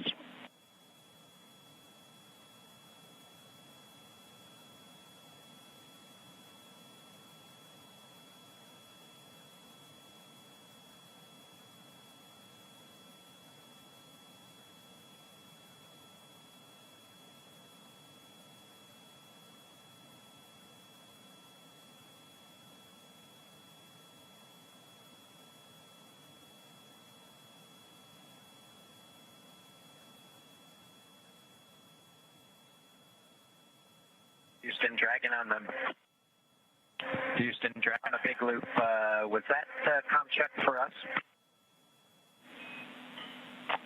Yeah, affirmative, Endeavor. It's Houston. We transitioned back to RF because we still had the interference over hardline. So we're back on RF now and just want to make sure we had you.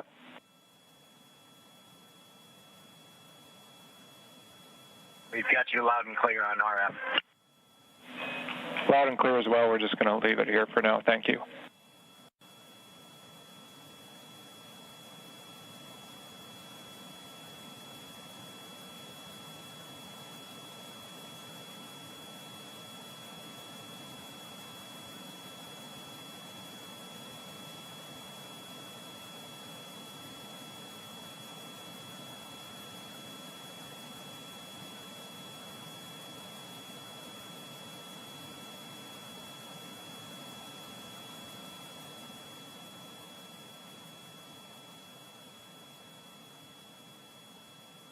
Here's a live look from inside the Crew Dragon. You're seeing Bob Behnken and Doug Hurley just preparing the inside of Dragon. They have doffed or taken off their suits. The pressurization between Space Station and Dragon is complete. They just need to perform some leak checks, make sure that pressure is stable before they actually open the hatch. Teams working together on the ground, International Space Station Flight Control Room and the Flight Control Room in Hawthorne to get that big loop communication configured so everyone can hear each other through this process, figured out a workaround using RF connection.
This is Mission Control, Houston. If you're just joining us, you're getting a look inside the Crew Dragon.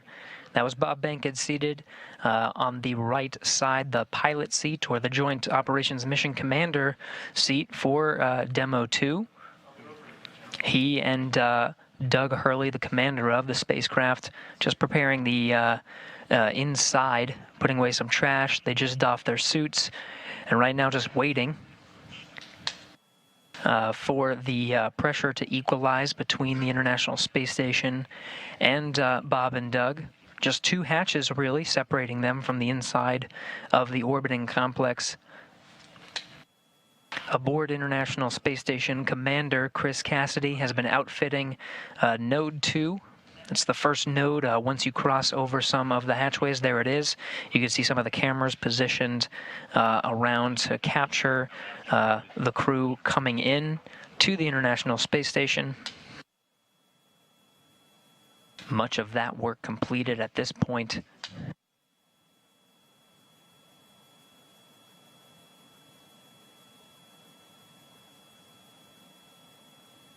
Really, at this point, just waiting for good leak checks between Station and Dragon.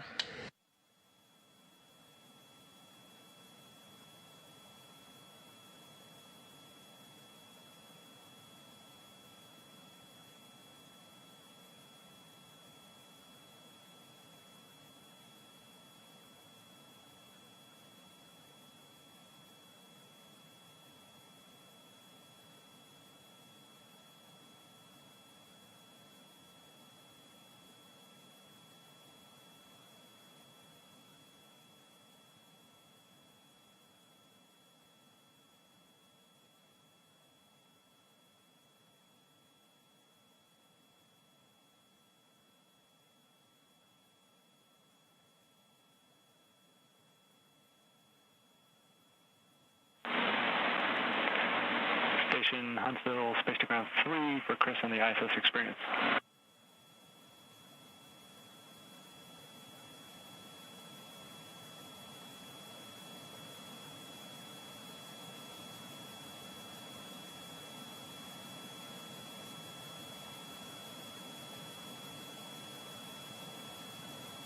Go ahead on 3.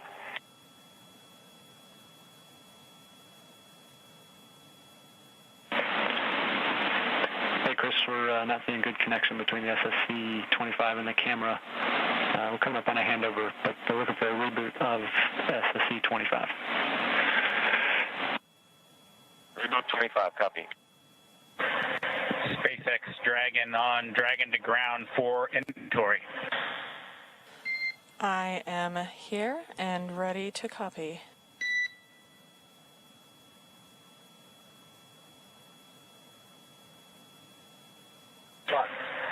Okay, Anna, we'll start with location 9 from bag 203. Remove 3 water bottles. Copy. 3 bottles removed from bag 203. Good read back from location 10. We removed bottles from each of bag 207, 208, so 6 water bottles in total.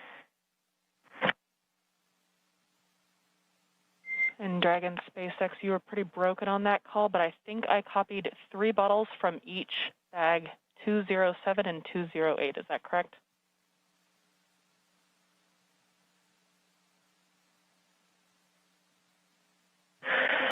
That is a good readback, Anna.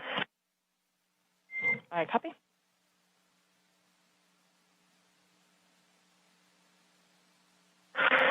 Okay. For location 11, 1 dinner from bag 317, 1 breakfast from bag 315, and 1 lunch from bag 316. Yeah, there are several. I copy 1 dinner from 317, 1 breakfast from 315, and 1 lunch from 316. Folks are interested, but they're all everything that was taken has been sent down. That's a good readback. And location 12. 1 dinner from bag 321, 1 breakfast from bag 319, and 1 lunch from bag 320. I copy 1 dinner from 321, 1 breakfast from 319, 1 lunch from 310. And am I correct to conclude all of this includes your consumption from the lunch that you just completed?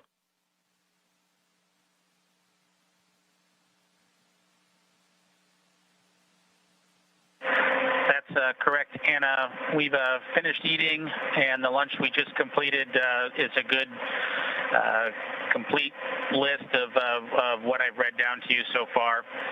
The only thing we have remaining is the flush of the waste system here, and we'll do that with a water bottle and report when we do that a little bit later. Copy. That sounds like a perfect plan. Thank you so much.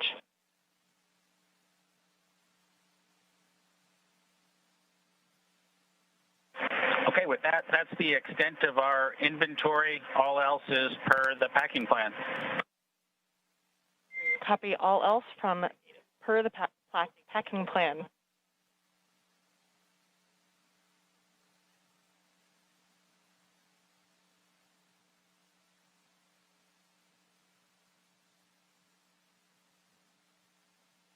This is Mission Control Houston. You've seen Chris Cassidy, International Space Station Commander, do much of the setup, but he does have 2 crew members on board, both Russian cosmonauts. Next to him right now is Ivan Wagner,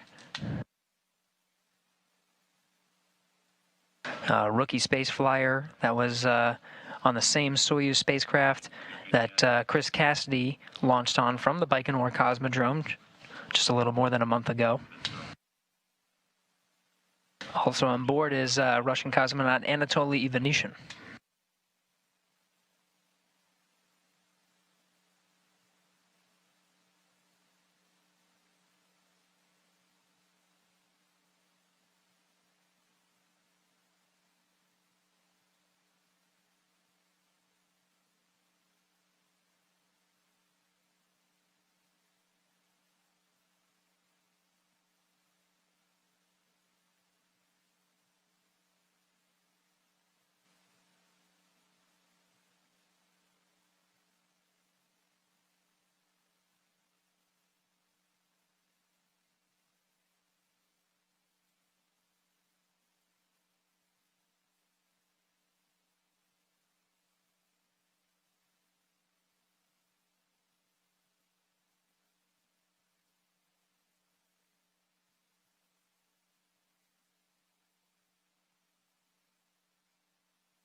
This is Mission Control Houston. We are coming up on almost 2 hours since the Crew Dragon made contact and was captured by at the International Space Station's forward international docking adapter. That happened at 9:16 a.m. Central, 10:16 a.m. Eastern. Still working through some of those milestones, equalizing the pressure between Dragon and International Space Station, verifying some of the communications, and of course you see Bob Behnken and Doug Hurley inside, continuing to prepare the inside of their vessel before they make their way inside the orbiting complex.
SpaceX Dragon on Dragon to ground. Do you mind taking the cameras down for just a few minutes here? We will put that in work and let you know when it's done.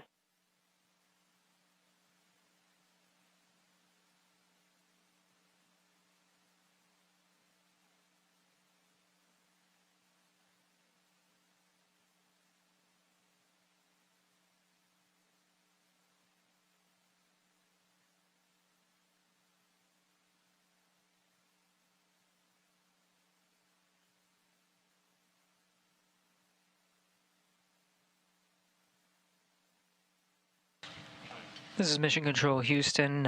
You heard the call from Bob Behnken, Joint Operations Mission Commander of the Demo 2 mission, taking down some of those video feeds. We're still waiting for some of those milestones to pass before actually opening the hatch.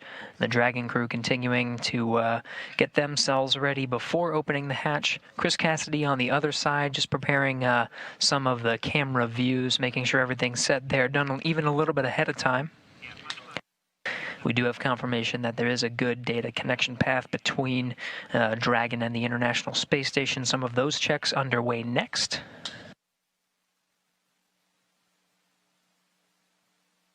Coming up on 2 hours since docking at 9:16 a.m. Central, 10:16 a.m. Eastern.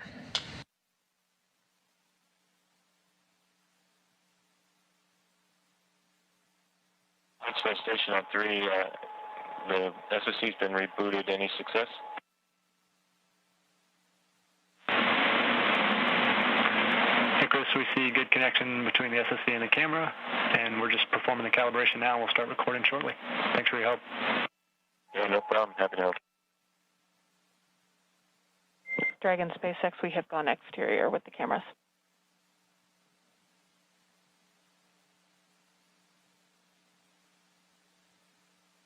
Dragon copy, thanks.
This is Mission Control Houston.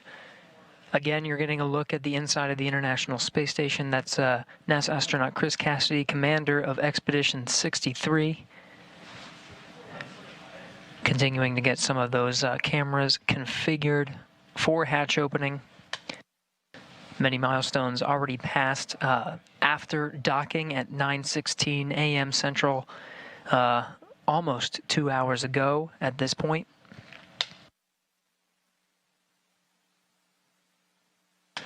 At the time of docking, the International Space Station was on Russian thrusters.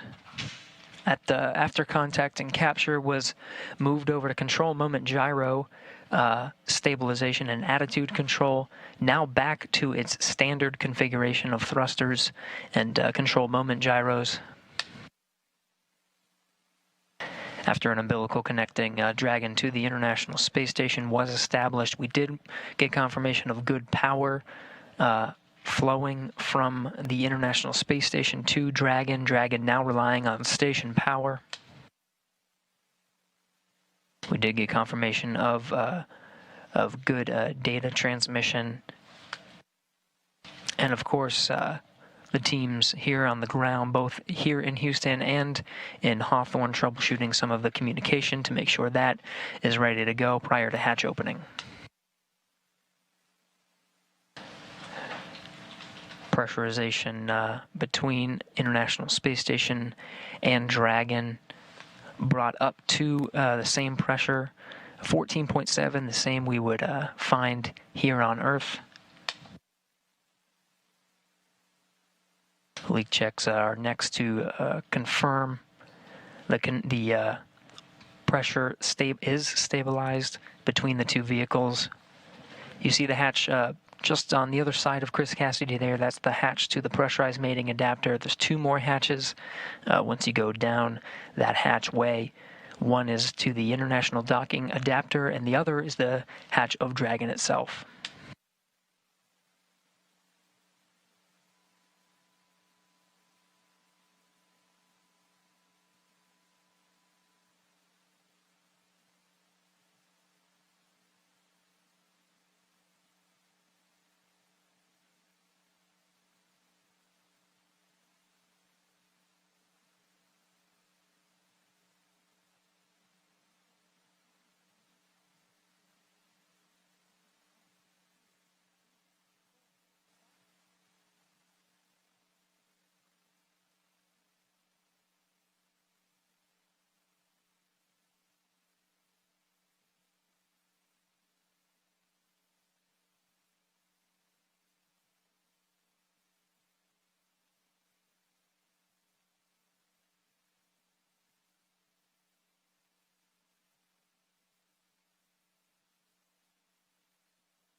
SpaceX Dragon with a couple of questions. I am here and ready to copy. Hey, Anna. We show about an hour and 11 minutes since we started drying the suits, just to let you know that. And then the other thing is we can put 4.400 section 2 in work if you think we have some time before we get the hatch open.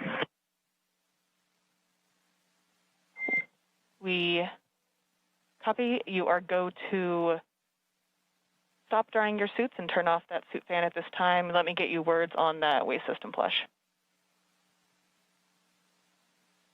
Copy. We'll shut the suit fan off now.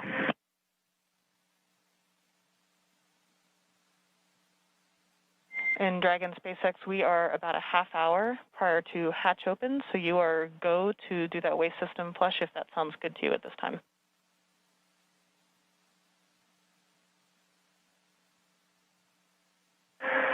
Okay, we may give it a few minutes. If it's going to be 30 minutes until hatch opening, we may want to use it just one more time. So, yeah, we may hold off for another 10 minutes or so. But let us know if anything changes. Otherwise, we'll do it then. Totally reasonable. Sounds like a good plan. Thanks. And Dragon, Houston on Dragon 2 ground. We're still working comm issues. We're going to take down the big loop now. We'll maintain you on Dragon to ground. We'll call you when we have hardline back in place. Stand by 1 second. Chris. Dragon copies, Houston. Thanks. Go ahead, Chris. Sorry, I was talking to Dragon. Yeah, no problem. Hey, I'm just looking ahead at the PAO event, and I know it says video through the node 2 and space to ground 2 up and down. It would only take me about 1 minute to change back over to the encoder and go do comm the normal way that we do PAO events, if that's something that's preferred. It really is super fast, and I can get you that way in that config real quick if you need it. Later. Copy, Chris. Yeah, copy. Thanks for that. We'll offer it up, and I'll let you know if we want to go that way. Copy. Obviously not urgent or important, just throwing it out there.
Station Houston on 3 for Chris comm config. Go ahead.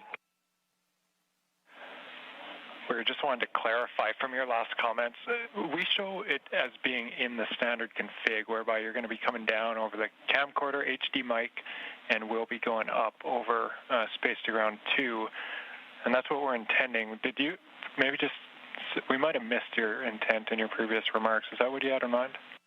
No, I had, like we do all other PAO events, we talk, we hold a handheld microphone that is going through the clip-on mic transmitter to the clip-on, through the camera, and then the audio comes down through the encoder. That's how we typically do PAO events. So I could go back to that config if you need, super fast, or if you want to do it this way where we're talking on space to ground 2, that's fine too. I don't care. Just throwing it out there because it's different than we normally do PAO events.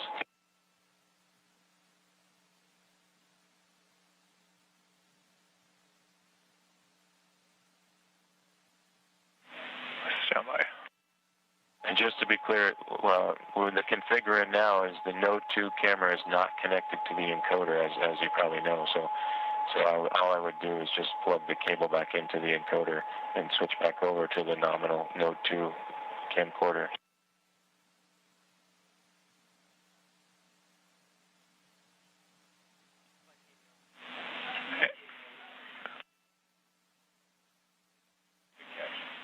And Chris, that is clear. The camera needs to be plugged into the encoder. So what you're saying is what we need. We don't know where it got swapped up, but the camera should definitely be plugged into the encoder, and audio is coming down via that encoder.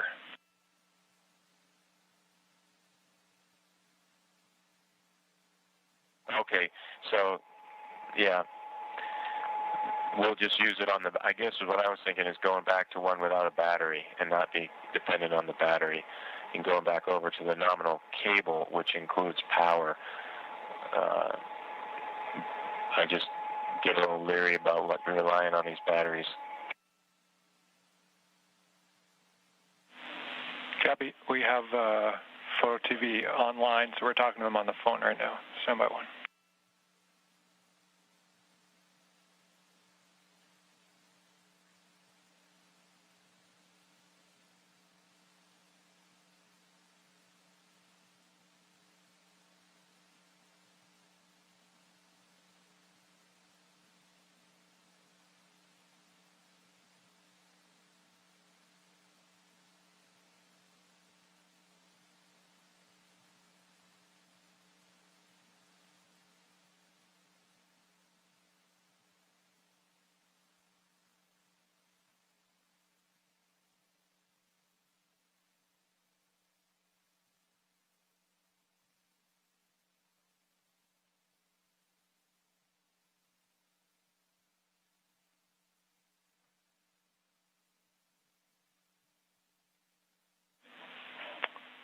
Station Houston on 3 for Chris. Microphone and the free float camera both connected to the encoder. Does that clear it up?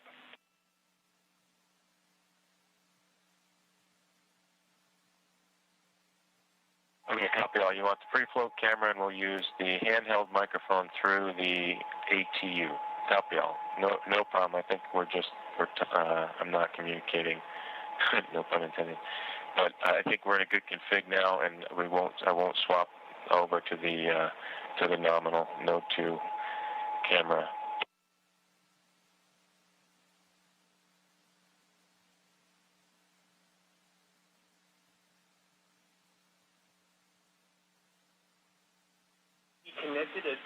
Down by Chris.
Station Houston on 3, Chris. If you're still there, we think we still have it backwards.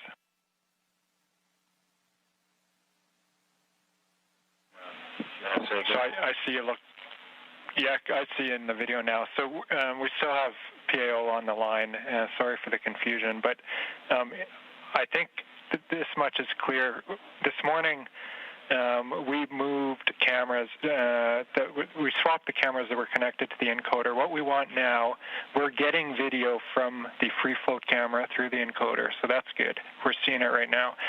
What we need, just relaying here, is your lapel mic. That has to go through that new free float camera, so that your mic connects to the free float camera, and then that audio comes down through the encoder. Does that make sense?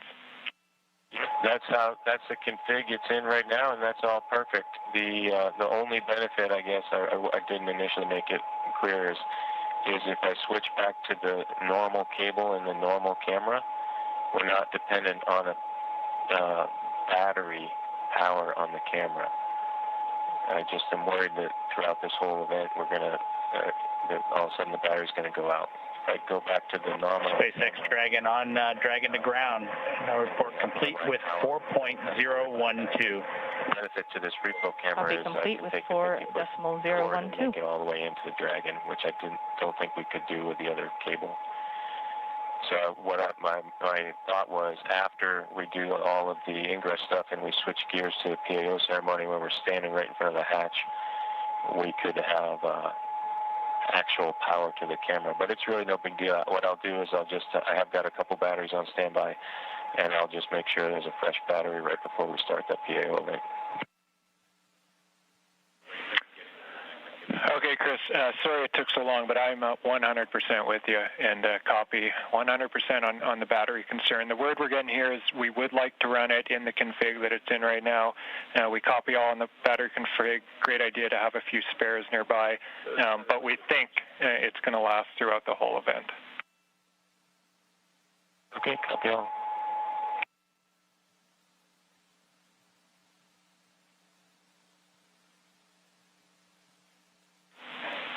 And Station Houston on 3 for Chris.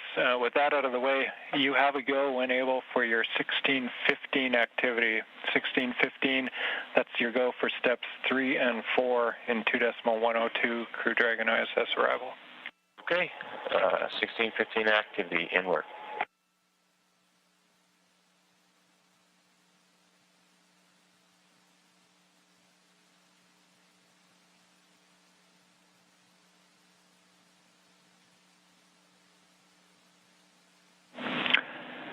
Endeavor, Houston calling on hardline for a voice check.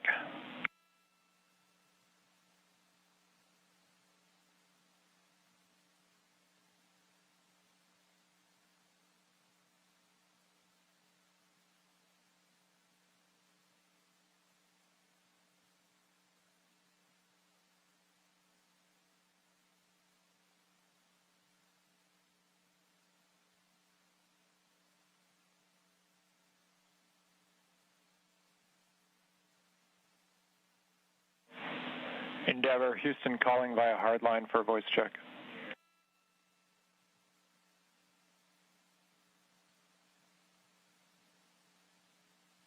Loud and clear, how was? Hey, Endeavor, Houston, we have you loud and clear on hardline. Great news. All congrats. Sounds like we got it at least somewhat sorted out. Affirmative, concur. We think we might have found interference between C2V2 and the hardline system, but we're going to keep it here for now and proceed down the timeline. Never copies.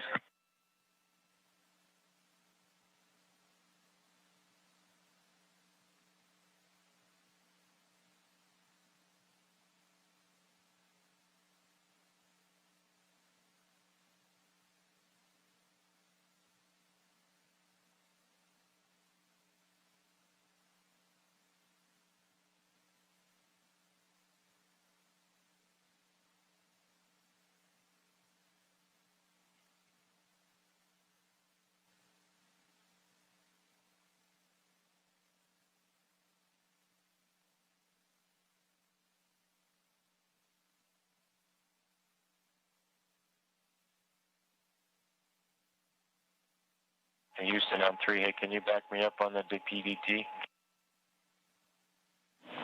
Will do, we're checking.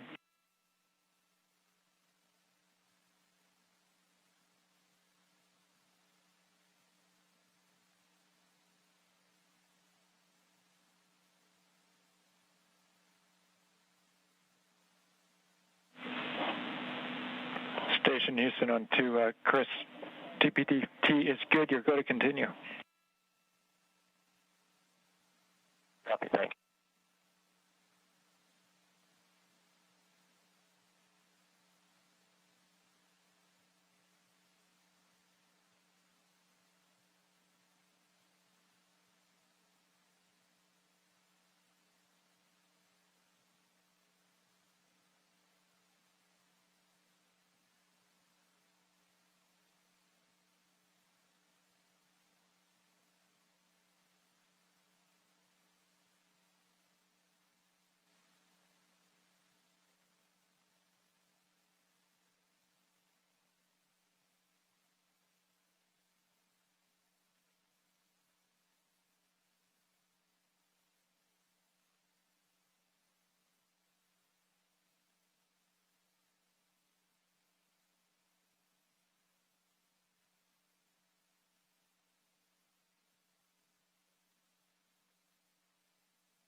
This is Mission Control Houston. You're looking at the inside of the International Space Station. What you were hearing before were just some of the audio and video checks, just making sure that everything's synced up so that we get the best views and the best audio possible for when Bob Behnken and Doug Hurley come through that hatch. We're working towards the hatch opening now. You can see Chris Cassidy down the pressurized mating adapter. That hatch will open up to the international docking adapter. On the other side is the Dragon hatch. Cassidy working through those procedures after pressure equalization was complete. Now expecting around the order of 10 to 15 minutes, maybe, until we finally get that hatch open. So we'll stand by, keep those views coming from the inside of the International Space Station to welcome Bob and Doug aboard.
This is Mission Control Houston. You're looking at the live view of the inside of the International Space Station Flight Control Room.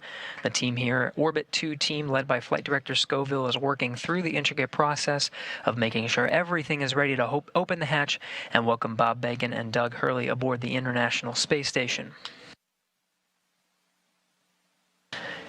It's been a journey so far to get to this point. More than 2 hours ago, made contact and capture with the International Space Station was the Dragon vehicle, the Crew Dragon vehicle, with Bob Behnken and Doug Hurley aboard, 9:16 a.m. Central, 10:16 a.m. Eastern. Dragon FM, voice check. How do you read me? Counting. 1, 2, 1, 30-minute 1, timer that 2, you gave 2, us a little 1, bit 2, earlier. 3, 1, 2, 4, 1, 2, 5. Here, and then give you go to come back on board.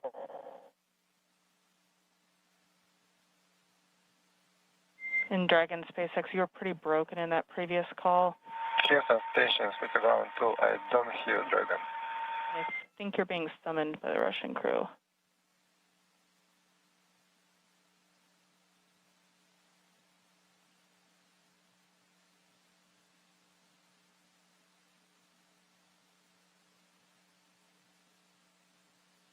In Dragon SpaceX, I was told to proceed with you. Can you please repeat your last?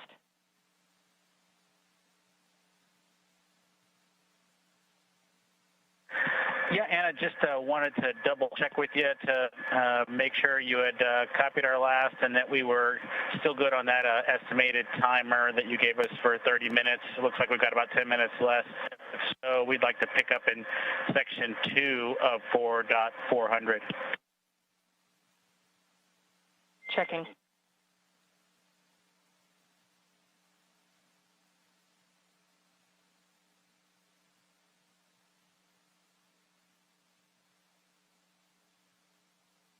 This is Mission Control Houston. Chris Cassidy opens the hatch to the International Docking Adapter, 11:37 a.m. Central Time. Station and Dragon flying together, 267 statute miles over the South Pacific. This is a view from the camera at the forward end of Dragon. 20 minutes until Dragon hatch opened, and the APAS hatch was just opened.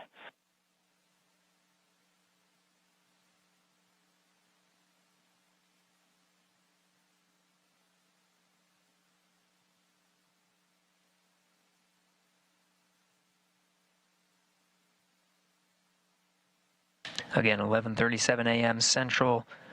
The hatch to the International Docking Adapter was open. You see Chris Cassidy there poking his head in.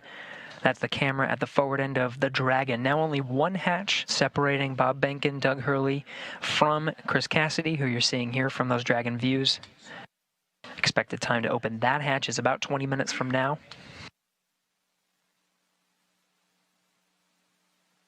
We'll report that time to you and expect to do a welcome ceremony at 12:15 a.m. Central Time, 1:15 p.m. Eastern. That'll welcome Bob Behnken and Doug Hurley aboard the International Space Station as part of the Expedition 63 crew. We'll get to hear some words from them and have some VIPs here in Mission Control Houston to provide words to the teams that oversaw the entire mission and the crew aboard the International Space Station. Station Houston, we copy the hatch open, no condensation, thanks.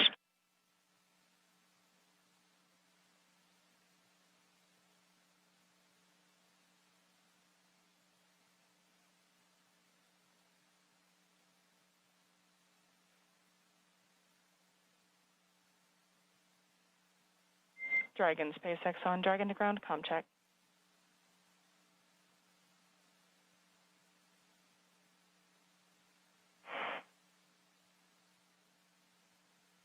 Dragon to ground, how us?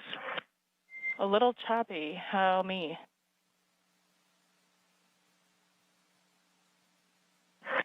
You are loud and clear. We'll put section 2 of 4.400 in work. We copy all. Thank you. And please give Anatoly a call on Big Loop.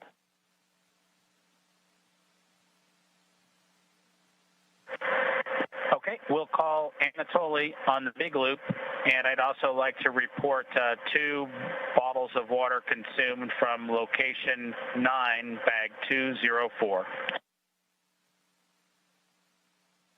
Location 9, bag 204, and to confirm that was for the waste system flush.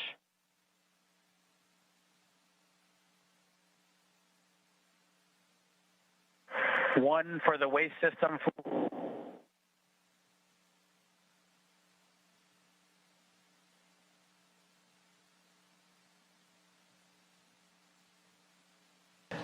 Chris Cassidy removing that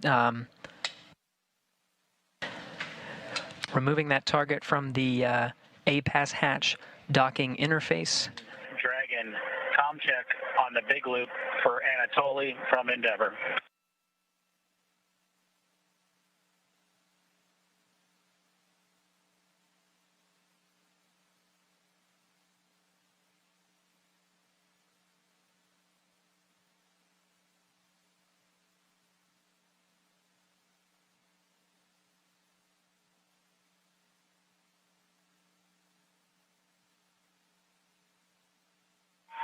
Dragon FM, voice check. How do you read me? Counting 1 to 1, 1 to 2, 1 to 3, 1 to 4, 1 to 5. Anatoly, Endeavour has you loud and clear. How copy? Copy, Houston. They have you loud and clear. Good to hear your voice.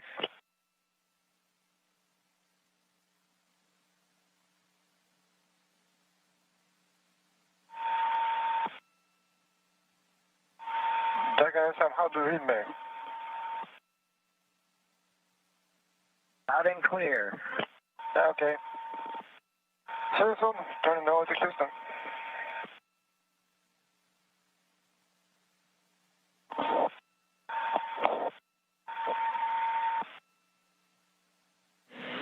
And all players from Houston, that completes the comm checks. Thank you. Copy. Okay.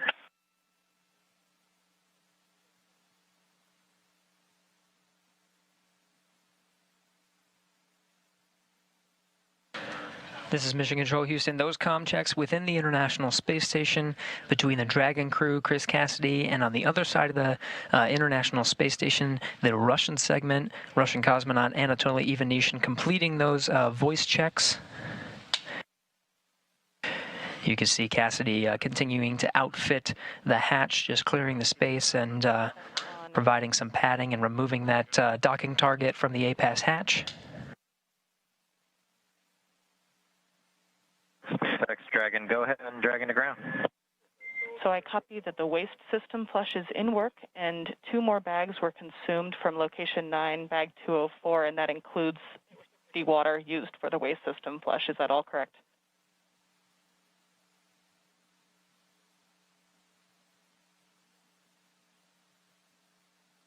From bag 204, one of which Bob is in the process of consuming, and the other will be for the waste flush. That is correct. Perfect. Thanks for clarifying. And secondly, do we have your permission to come back on board with video? Negative. We're going to need about 2 minutes. We're just wrapping up ops here right now. Copy. 2 more minutes. We will await your confirmation.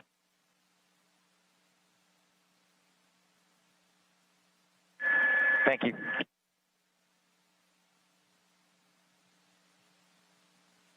Still getting views from the infrared camera that's located right at the center of the Dragon hatch, looking at Chris Cassidy, International Space Station Commander, outfitting that hatch, getting ready for Bob and Doug to arrive. You're hearing communications over Dragon to ground. That was Bob Behnken and Doug Hurley on the other side of that hatch, inside the crew Dragon vehicle, finishing up their operations on the inside for that hatch opening, expected in about 10 to 15 minutes.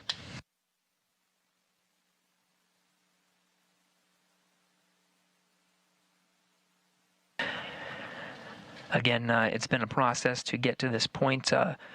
Just about 2.5 hours ago, docking to the International Space Station was Bob Behnken and Doug Hurley aboard the first commercial American vehicle to dock to the International Space Station with crew aboard.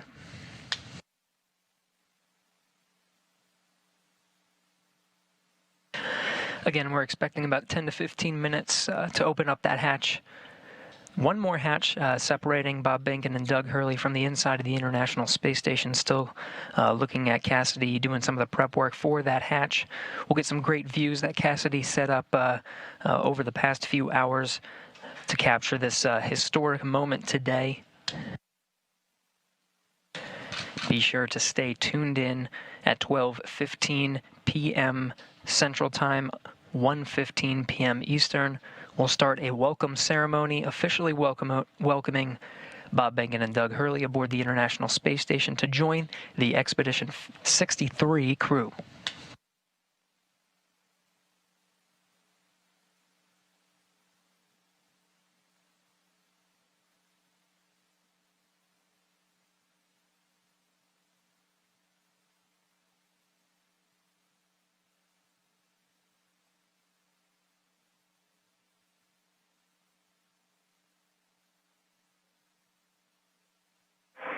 SpaceX Dragon on Dragon to ground.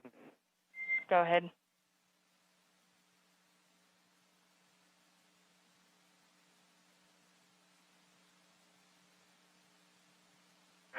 Anna, you're clear to come on board. Copy. Clear to come on board, and thanks for your patience with the comm. We are in an orientation that's creating some blockage to receive your comm on Dragon to ground. Yeah, we figured that was it. No problem. That's part of the deal. Chris Cassidy giving a wave, eagerly awaiting Bob and Doug to come aboard. Just behind him, you see Anatoly Ivanishin and Ivan Wagner, Russian cosmonauts of Expedition 63 standing by. We'll be able to come aboard Dragon here in a sec, get some views from the crew Dragon. We're in a short handover of those communications from the International Space Station. Video and audio should be regaining them momentarily.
Anatoly Ivanishin in the foreground there. Chris Cassidy continuing the prep work for opening up the hatch there.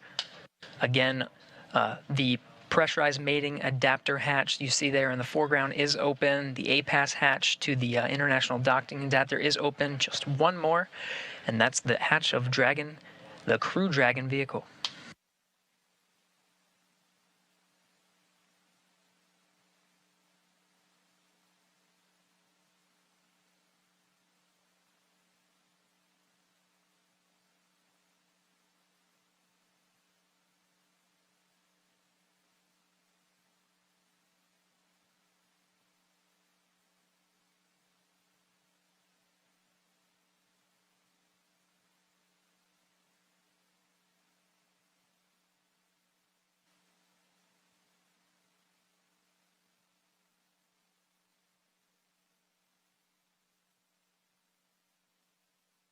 Houston Station, space to ground 2. Station is ready for Dragon hatch equalization. Station Houston copies. Dragon call ready when you're able.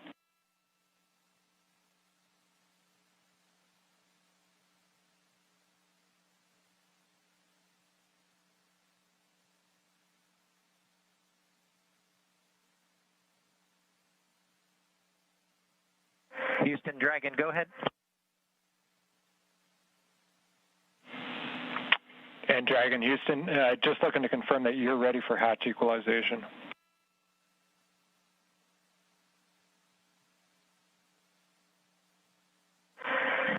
We are ready as long as SpaceX is ready.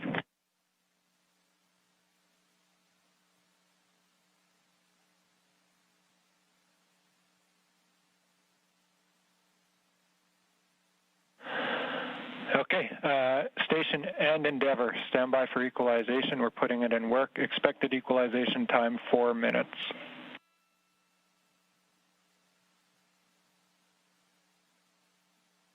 Station copies. Endeavour copies.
This is Mission Control Houston.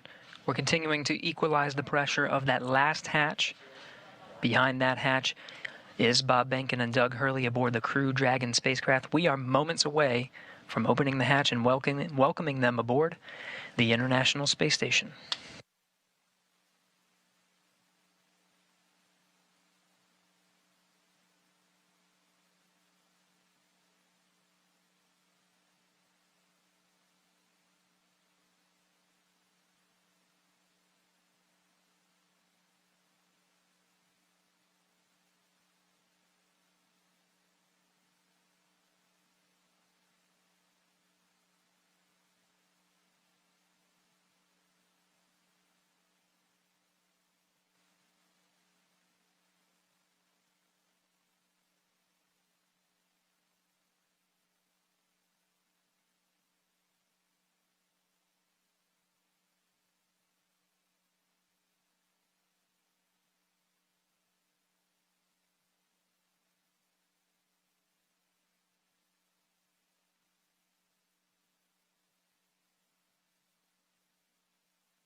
This is Mission Control Houston. If you're just tuning in, we are standing by for confirmation of the hatch opening between the International Space Station and the Crew Dragon.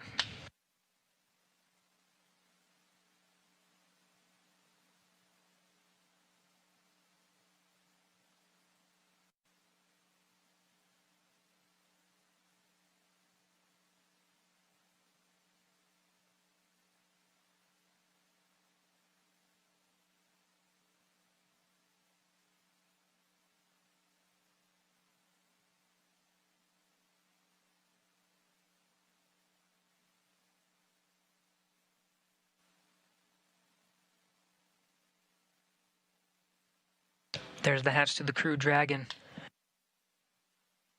Seeing Doug Hurley through the glass on the other side.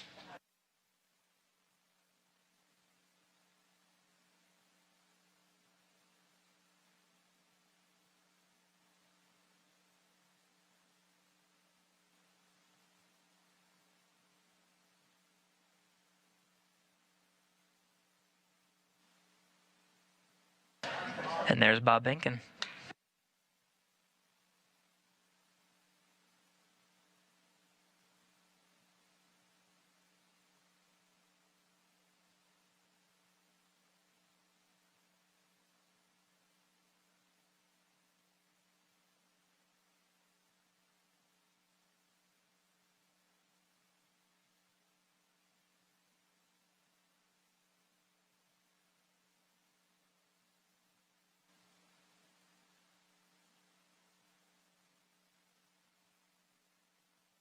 Still equalizing that pressure between the Crew Dragon and International Space Station, just moments away.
Dragon SpaceX on Big Loop. You are go for hatch opening per the decal, followed by the remaining actions in your procedure 4.400.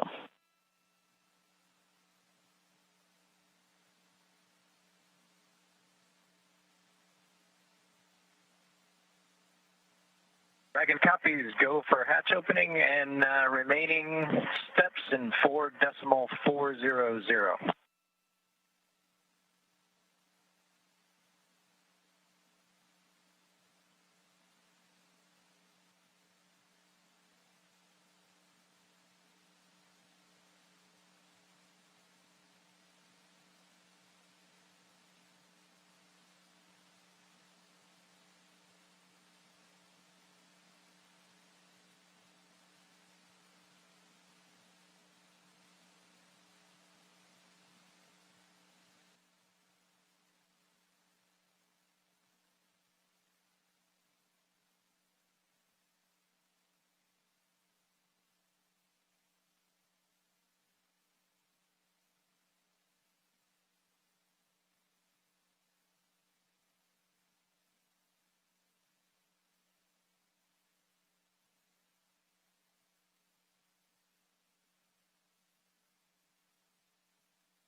And with that, the hatch is open 12:02 p.m. Central Time, 1:02 p.m. Eastern.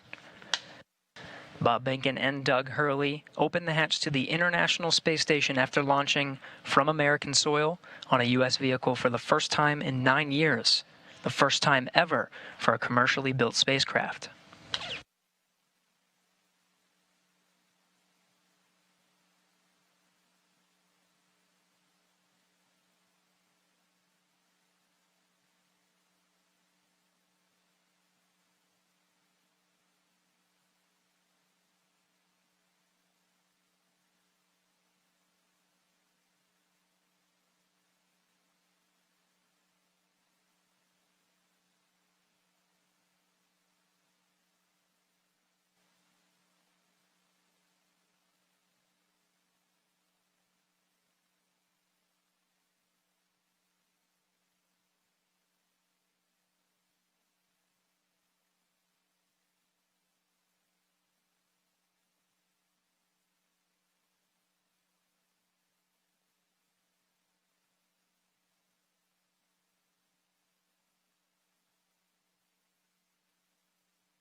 If you're just tuning in, the hatches are open between Dragon and the International Space Station.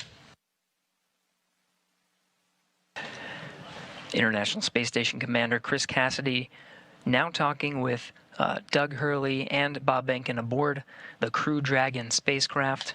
That hatch opened at 12:02 p.m. Central, 1:02 p.m. Eastern.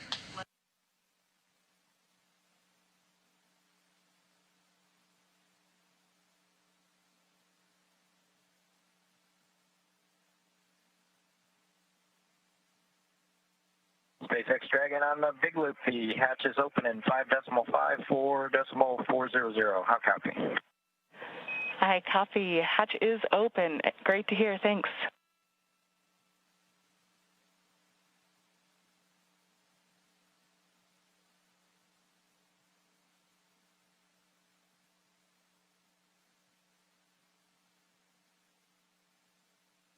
And SpaceX Dragon in 5.9, we're going to exit out of 4.400 and transition to 2.102 Crew Dragon ISS arrival through the hatch opening. I copy. With that, I understand you are complete with 4.400 and will follow along with you as you transition to the ISS procedure.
This is Mission Control Houston.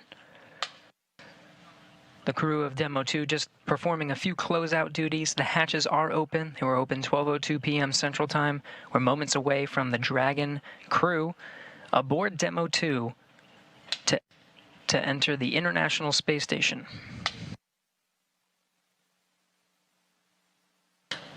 It'll be the first time that Americans will enter the International Space Station on a rocket launched from U.S. soil, built by an American company. The first time ever Americans will enter from a commercially built spacecraft.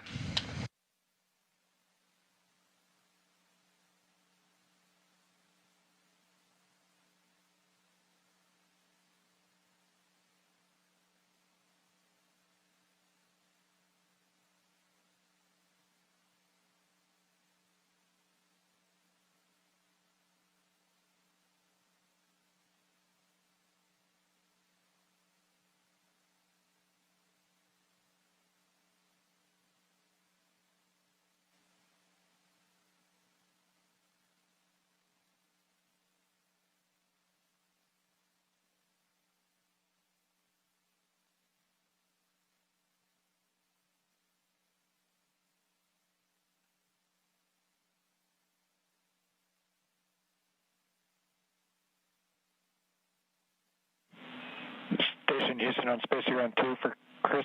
When you're able, we're just looking for a quick voice check on the mic.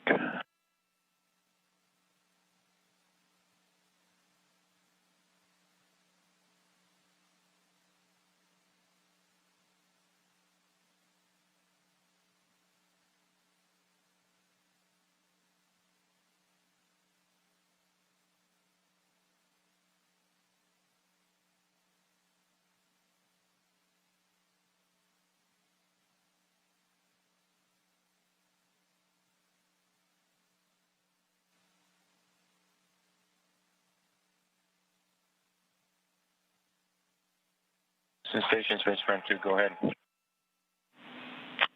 Chris, we were hoping we could voice check the mic just before starting the PAO event.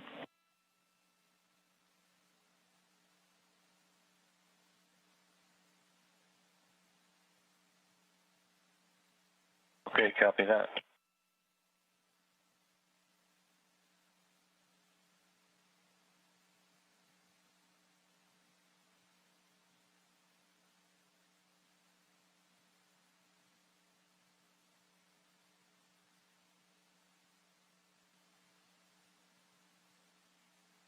Houston Dragon on the big loop in step 6.1 of 2.102. IMV duct installation is complete. Go for IMV fan activation. Houston copies, go for IMV fan activation, that's in work.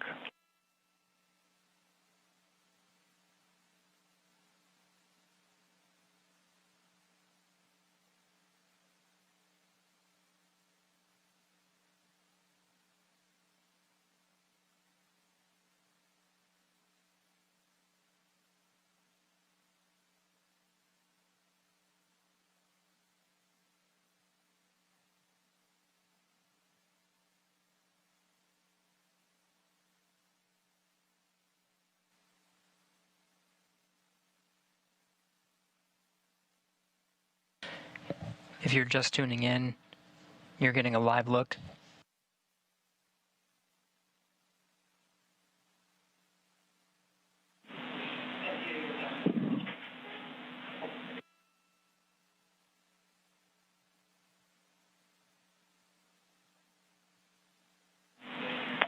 Station Houston on two things. Chris, we did hear you over the PAO side of things. That was a good voice check. We might ask you for one more.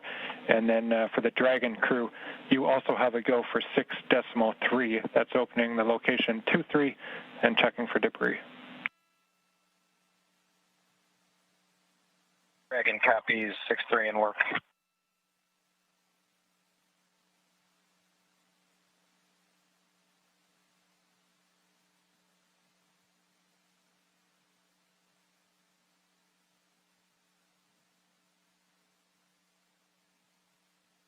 If you're just tuning in, you're getting a live look.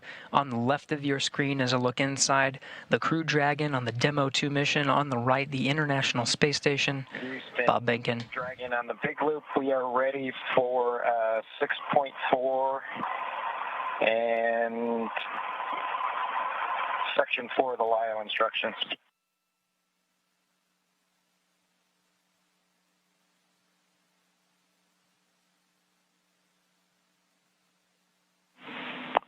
And station, we copy. Dragon crew, you are go at 6.4.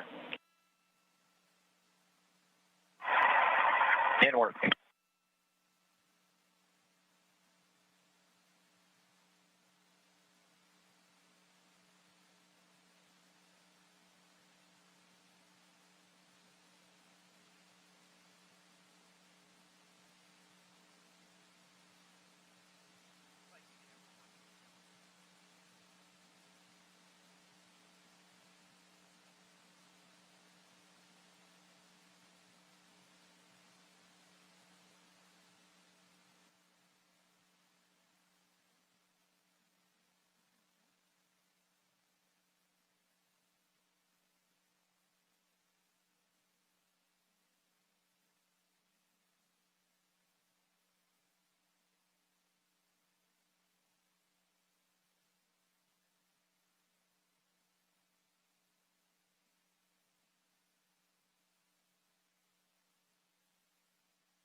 This is Mission Control Houston.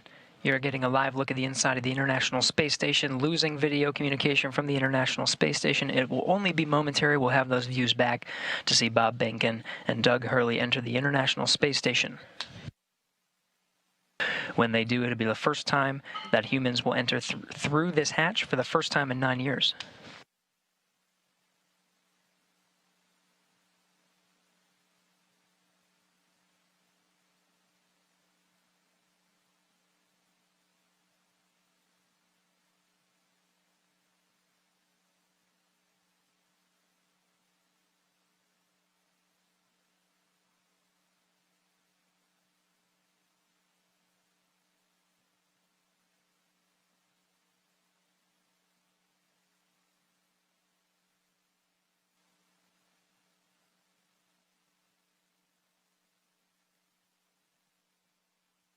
Dragon, so we had to get, I had to load the procedure from my iPad and hand it in to them, so that's what took a little longer.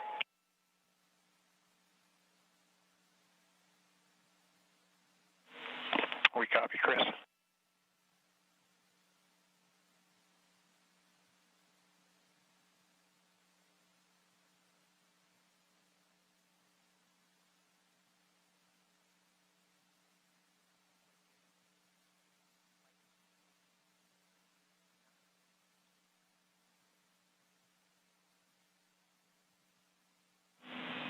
Station Houston on 2 for Chris. When convenient, PO requests an additional voice check through the mic.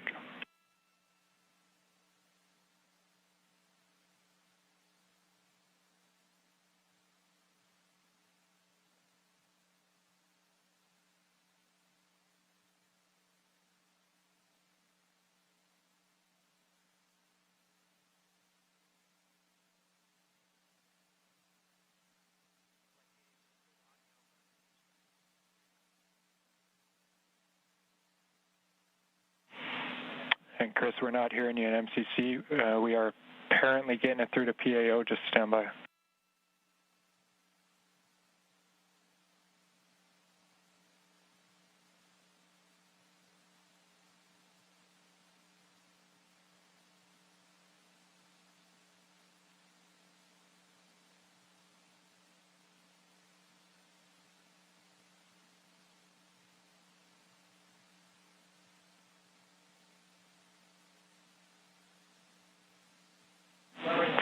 Chris, PAO is working comm reconfig. I'll call you if we're ready for another check.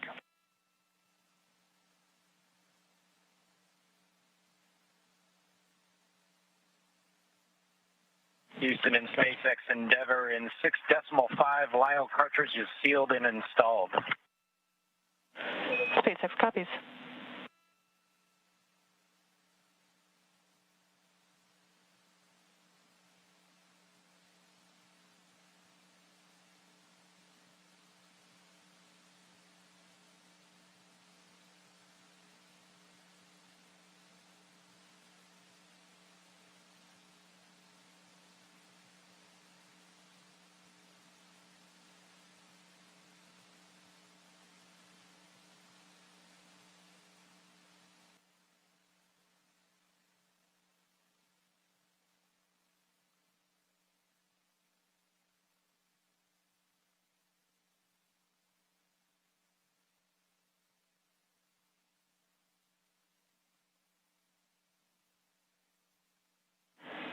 Station Houston on 2 for Chris. We wanted you to confirm that the mic is in channel 1. It needs to be in channel 1. A thought here is that it could have been bumped over to 2.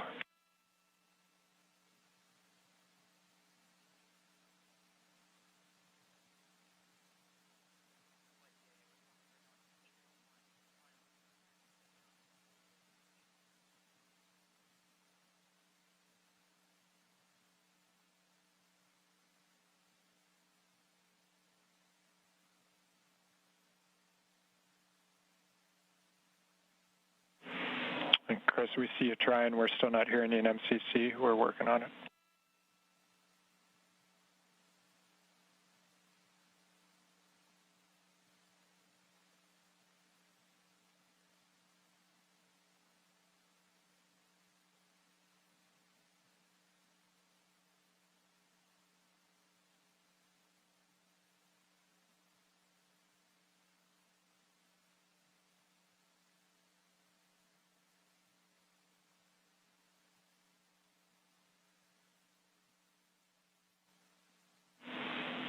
again, Chris. Nothing in MCC. We see you trying. The word here is that as long as that is in channel 1, any problems past that point are on our end, so we're looking into it. We'll be right back to you.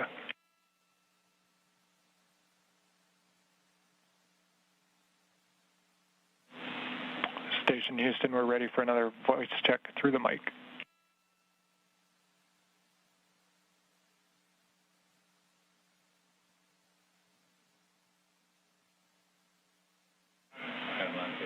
Station Houston, we have you loud and clear through the mic. Thank you.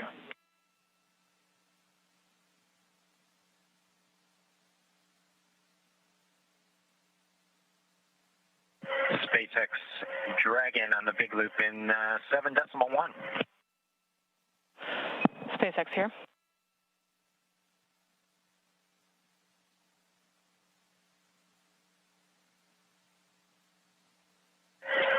Okay, Anna, in 7.1, it appears that the AVV inner Bravo is open, as well as the PPRV ISO valve.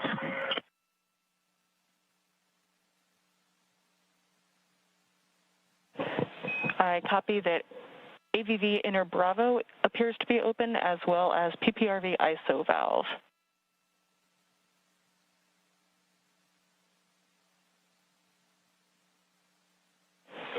Go ahead and cycle them to close if you're good with that call.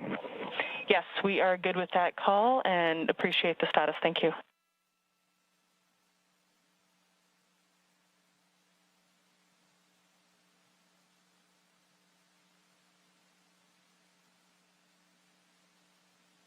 This is Mission Control Houston. If you're just tuning in, hatches were open at 12:02 p.m. Central Time. We are moments away from Bob Behnken and Doug Hurley entering the International Space Station.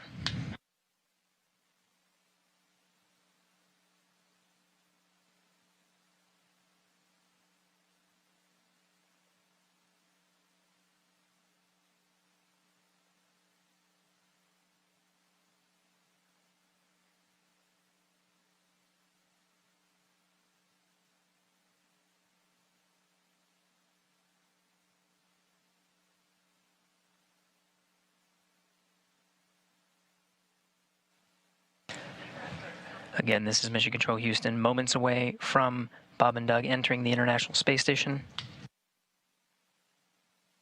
Shortly after they enter, we will conduct a welcome ceremony. There will be VIPs here in Mission Control Houston, Ficker 1. Looks like they're all closed visually now. We are in 8.3 for both SpaceX and Houston. Dragon arrival configuration is complete. SpaceX copies. All valves appear closed visually now, and arrival configuration complete. Excellent to hear. Houston copies. And with that, Endeavour, welcome to the International Space Station. Please come aboard.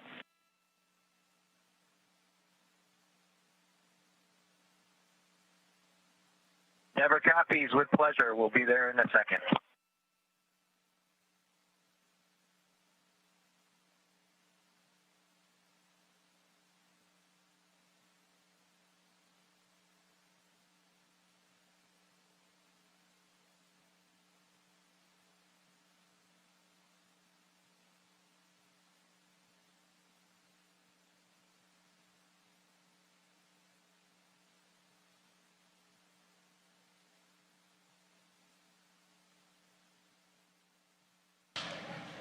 We have Bob Behnken from SpaceX Demo 2 mission entering the International Space Station.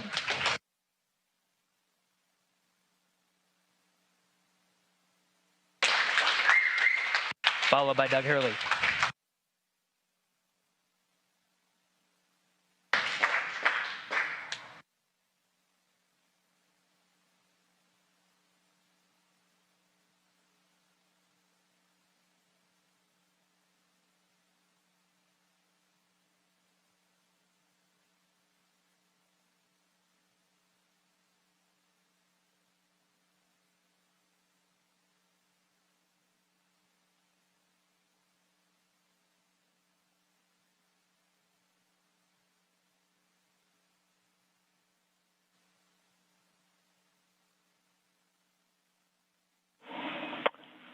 Station Houston, we see you, and it's a great-looking photograph. So thanks for that. Stand by one. We'll call you when we're ready for the event in the next few seconds. Got a whole bunch of very happy and grateful people making their way into MCC right now.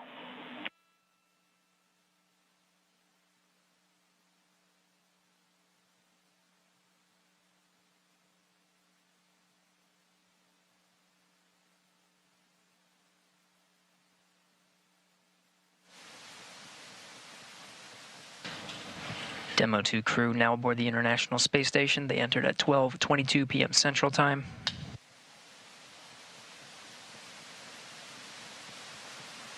The station at the time was 262 statute miles over Turkmenistan.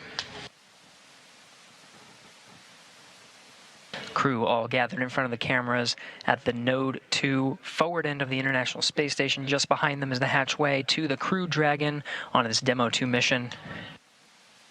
We're standing by for a welcome ceremony. We'll have VIPs here in Mission Control Houston ready to greet the crew.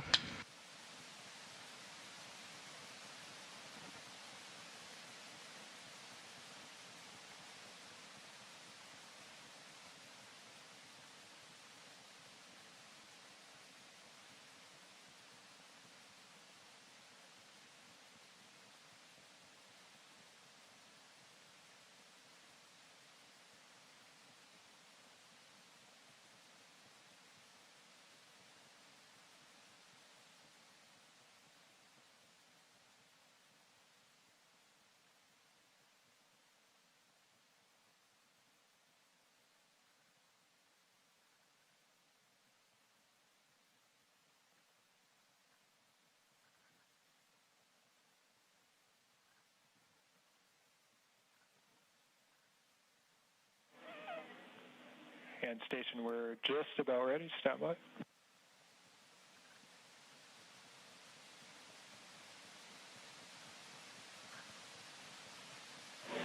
All right, station, it's Houston on Space to Ground 2. Confirm that you are ready for the event. Houston, this station, we are ready for the event. Copy that. And sir, Administrator Bridenstine, welcome to MCC. Please call station for a voice check. Station, this is the NASA Administrator. Can you hear me? We hear you loud and clear, sir. Welcome to the space station. Thank you, Chris. It's good to see you. And welcome to Bob and Doug. I will tell you, the whole world saw this mission, and we are so proud of everything you have done for our country and, in fact, to inspire the world.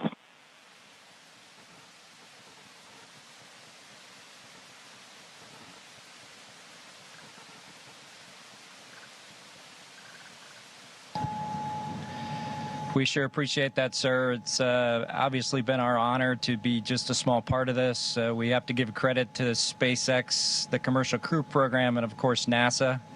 It's great to get the United States back in the crewed launch business, and we're just really glad to be on board this magnificent complex. Well, we have some VIPs with us here, and I'm sure they have some questions that they'd like to ask you, but I have one of my own before I turn it over. And I just wanted to find out if you guys got any sleep on your way up there the last, I'd say, I got 19 hours. Did you guys get any sleep?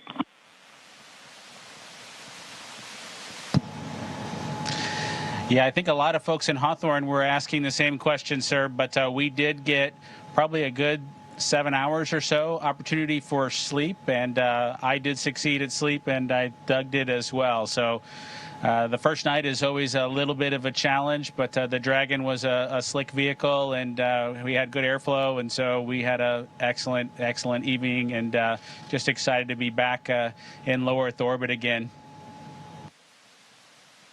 Amazing. Well, one of the people that is here with us today is Senator Ted Cruz, and of course he's a huge advocate of America's space program, and he's been somebody who has helped us so much as we transition from one administration to the next administration. And the reason missions like this can have success is because of continuity of purpose. And Senator Ted Cruz was a leader on a bill called the the NASA Transition Authorization Act. And because of that, we have had a lot of political support, and we're very grateful for his leadership. Senator Cruz, would you like to say a few words? Well, congratulations, gentlemen. The eyes of the world are upon you, and everyone is proud of you. All of America is watching you, and today and yesterday represent big, big days. We're looking at a decade since we've had American astronauts launched on an American ship from American soil. And I can tell you, I sat with my wife and kids in our living room watching on TV yesterday, and I suspect we did what just about everyone watching did, including both of you, which is held our breath as it took off. And we're glad to see you've landed safely. We're glad to see you've docked. And so let me ask you, that Dragon is an amazing vehicle.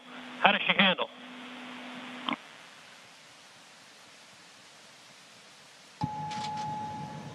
It flew just like it was supposed to. It was we had a couple opportunities to take it out for a spin, so to speak, once after we got into orbit last night, and again today about 20 minutes before we docked. And my compliments to the folks back at Hawthorne and SpaceX for how well it flew. It is exactly like the simulator, and we couldn't be happier about the performance of the vehicle. What do you guys hope to accomplish in your time on the International Space Station?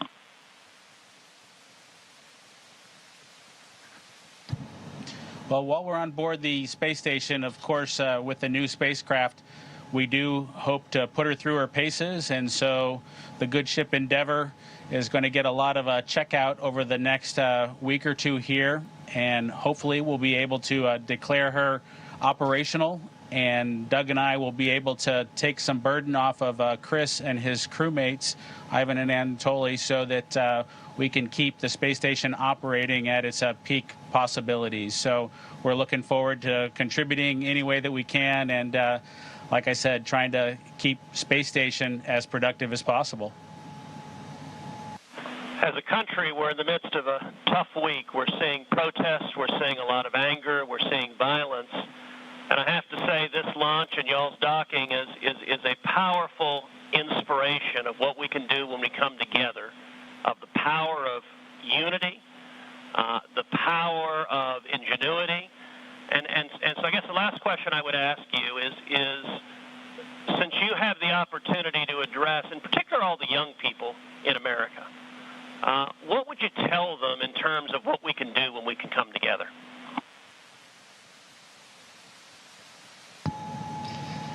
You know, that's a great question.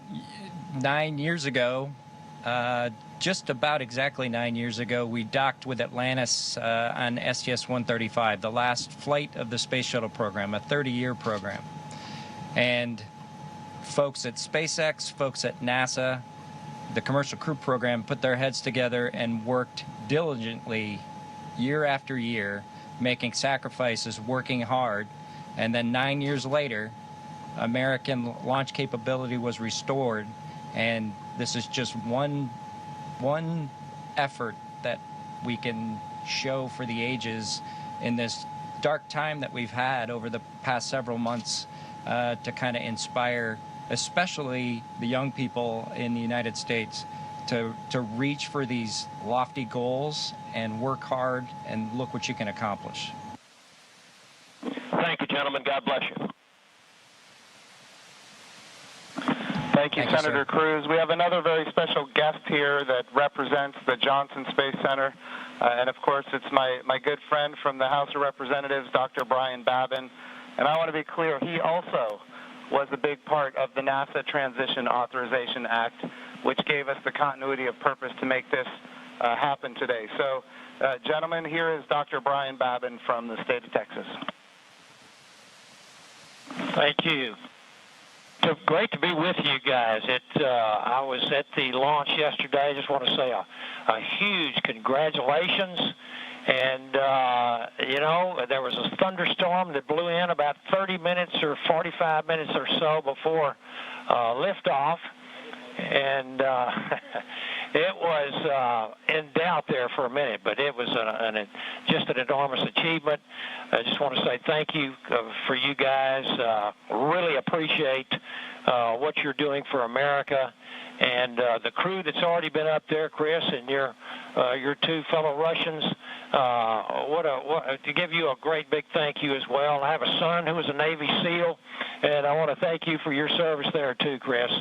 And also, I would like to just see what I know you said that the craft, the Dragon, handled very well, but I want to see how it compares with the space shuttle. If one of you would address that, I would appreciate it.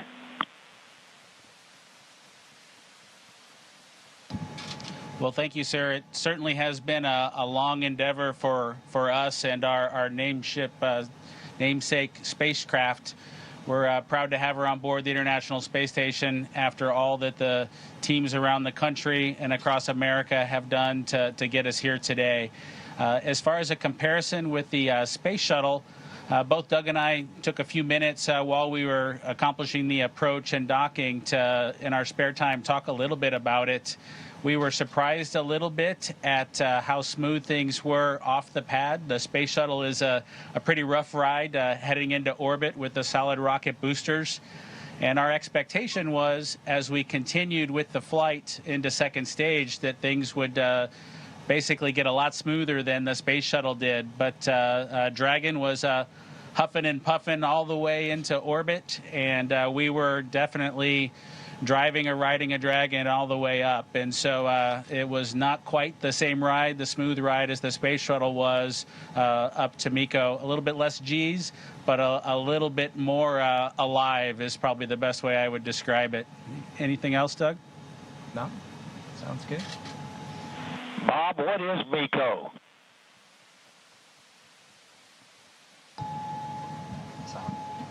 Sorry, I have to apologize for actually using the term MECO. It's a little bit confusing between the space shuttle and the Dragon vehicle. So it's a main engine cutoff is what MECO stands for. Those happened at different times in flight for the two vehicles. For the space shuttle, that was when you were all the way in orbit. For Dragon, that was just a little bit after 2 minutes. And then we had the single engine cutoff for second stage when we achieved orbit. So that time under the single engine under Dragon with one engine was more of an experience than the shuttle was for that 6.5 minutes or so that we were under that second stage motor. Well, I would just like to say, in fact, Doug, did you have something you wanted to add there? I met your mother and father yesterday, Doug, and great folks. They're very, very proud of their son.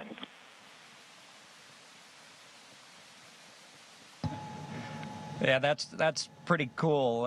Hopefully they enjoyed the launch. I know for parents, it can probably be pretty nerve-wracking for them to experience a launch. This was their third, so I'm glad everything went okay, and hopefully it was a good show. We haven't obviously heard or seen any video yet, but we're looking forward to seeing the launch replayed sometime.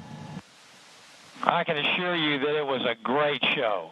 It was one of the treats of my lifetime, I would have to say, and many other folks that were sitting there looking all across the country and even the world. And I can tell you, as Senator Cruz said, we've gone through some really, really rough times over the last few days, and to have that successful launch. The public-private partnership between NASA and SpaceX, and you guys being so well-trained and having it go off without a hitch was a tremendous blessing for our country. And I can't tell you how many emails and communications I've gotten from people that who were so disturbed by what's been going on, transpiring around the country, to have the great news and the wonderful liftoff and everything going without a hitch. So I just want to say God bless both of you. Thank you so very much. Bless the rest of you folks up there as well. We thank our Russian partners. And thank you, Chris. Y'all are all in our prayers, and we're looking forward to seeing you successfully complete your mission and back on safely on Earth. God bless.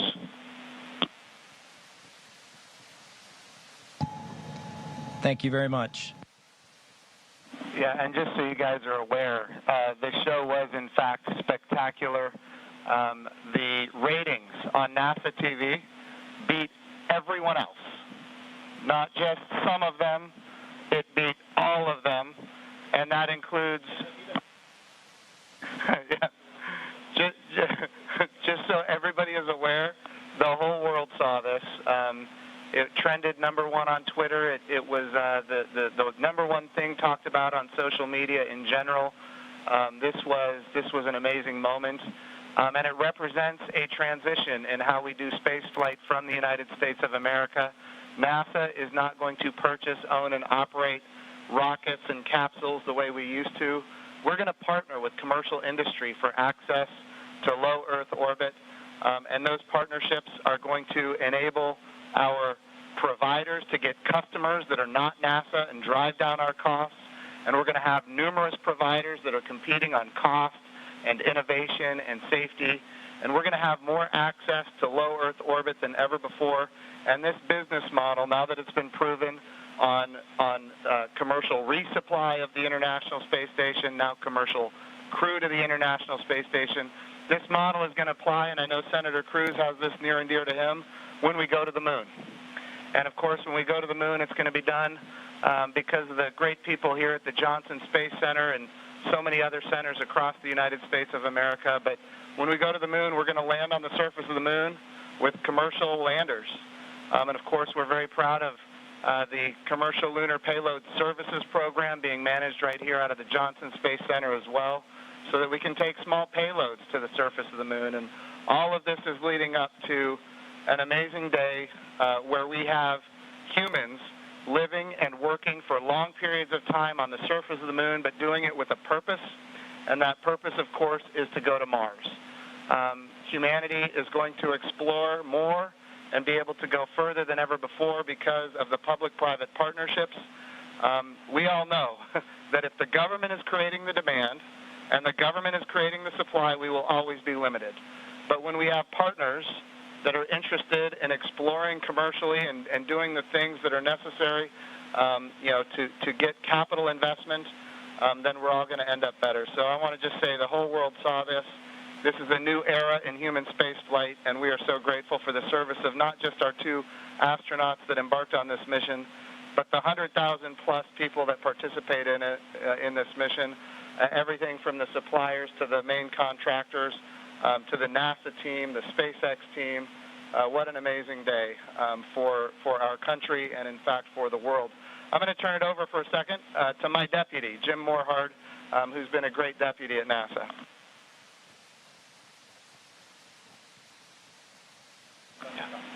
Gentlemen, congratulations. You know, Jim's mentioned going to the moon.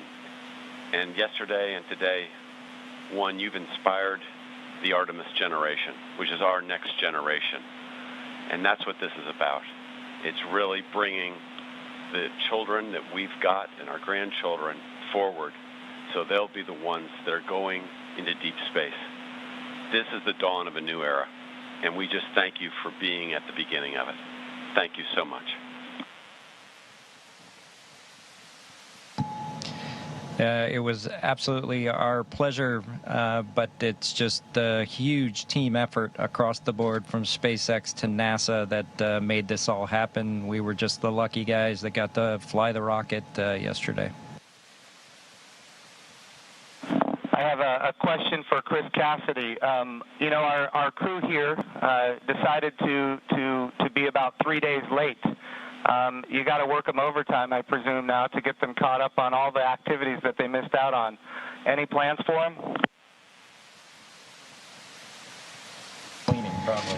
Well, the day they missed out on was a good one for them to skip. It was Saturday house cleaning, but I took care of it for them. We'll catch up next weekend. But in all seriousness, we've got a few things to take care of tonight. Make sure we're all safe and we know the plan in case something bad happens. And then we're looking forward to some operational stuff later in the month. Maybe we'll get outside and do some spacewalks. And our efforts in these coming weeks will be in that effort. So we're all super excited to have 2 more crewmates to the Expedition 63 team. Awesome. And of course, here in Houston, this is the home of the astronaut office, and the Johnson Space Center is led by Mark Geyer, and I'm going to turn it over to Mark for a few comments. Thank you, Jim. Hey, it's great to see all of you there. Good to see you, Bob and Doug. I know we talked a few days ago. You look a little taller than I remember you. And but I also want to thank Anatoly and Iman and of course Chris for what you guys have been doing since you all arrived. And I know there's been a ton to do, and you've been really busy, and I appreciate that. So I also like this visual of our international partnership. We have had a tremendous partnership with Roscosmos, and we will continue to do so. But it is nice to see crew arrive from this side of the space station. So that was pretty cool after 9 years. I did have one question for Chris, though. What might you do to ensure that Bob and Doug stay longer? Do you have any strategy there?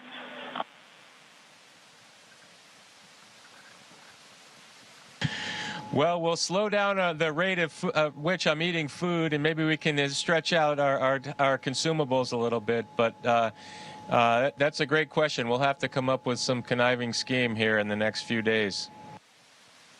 All right, thank you. Thanks, guys. Look forward to greeting the 3 of you eventually back in Ellington after your work is complete. Thank you. And of course, Mark Geyer has an amazing deputy, Vanessa Weish, if you'd like to come and say a few words. Thank you, Jim. Hi, guys. You look really good. I just want to say on behalf of everybody here, we just want to thank you. It was an amazing launch, and we love seeing the docking. You guys all look really good. Just thank you for all that you're doing, and we can't wait for you to return, but not too soon. Station wants you to get a lot of work done, so looking forward to all of that. But thank you, and God bless. Thank you, Vanessa. We appreciate that.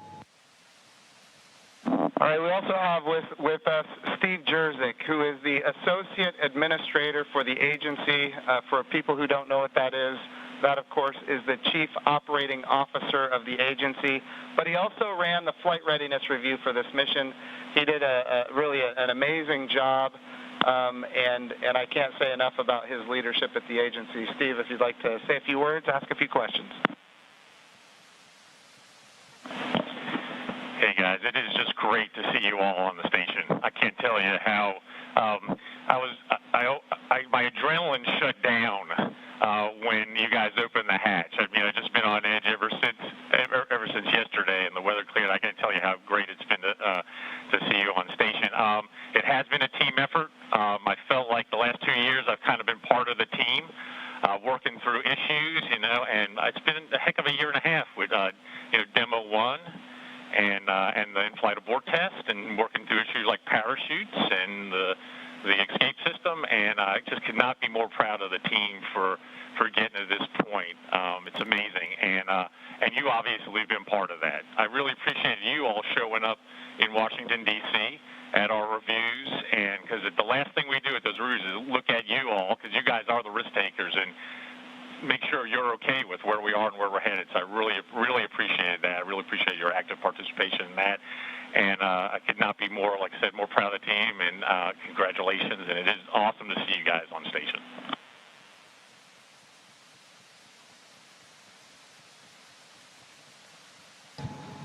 Well, thank you, sir. We're just proud to be a part of the team that got to bring spaceflight back to the Florida coast. I appreciated the comment earlier that it was nice to see a vehicle come to the forward portion of the space station, but I'll tell you what, that's the only way Doug and I know how to do it.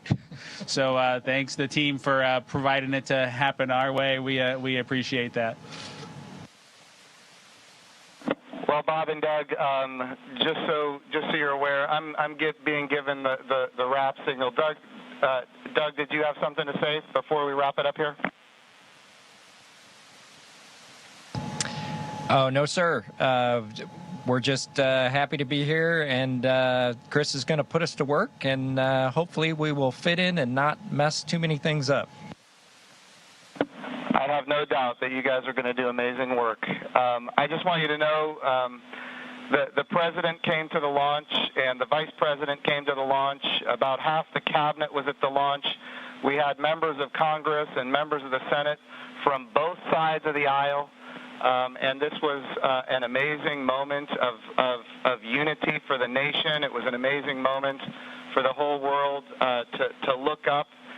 In the midst of the coronavirus pandemic and some other challenges, we were able to have this very, very special moment where we could all look at the future and say that things are going to be brighter tomorrow than they are today. And you and the NASA team and the SpaceX team gave us that opportunity, and for that we are so, so grateful. I would also be remiss as the NASA administrator if I didn't promote what comes next. And of course, this is the beginning. We are now launching to low Earth orbit again, but we will soon be going to the moon. We will be going to the moon sustainably with commercial partners and international partners. We're going to use the resources of the moon to learn how to live and work for long periods of time. Ultimately, we're going to take all of that knowledge and we're going to go to Mars. And of course, this time when we go to the moon, we go with a very diverse, highly qualified astronaut corps that includes women, which is why we call the program Artemis, named after the twin sister of Apollo, and she, in Greek mythology, was the goddess of the moon. This is the beginning. There is so much more to come, and I'm glad that our representatives of the Johnson Space Center are here because we're going to be asking them to fund this project. And what an amazing day that you guys have given us. So thank you from not just me and the people here, but from the United States of America and people all around the world. I'm more popular on Twitter than I've ever been, and it's because of you guys. Thank you.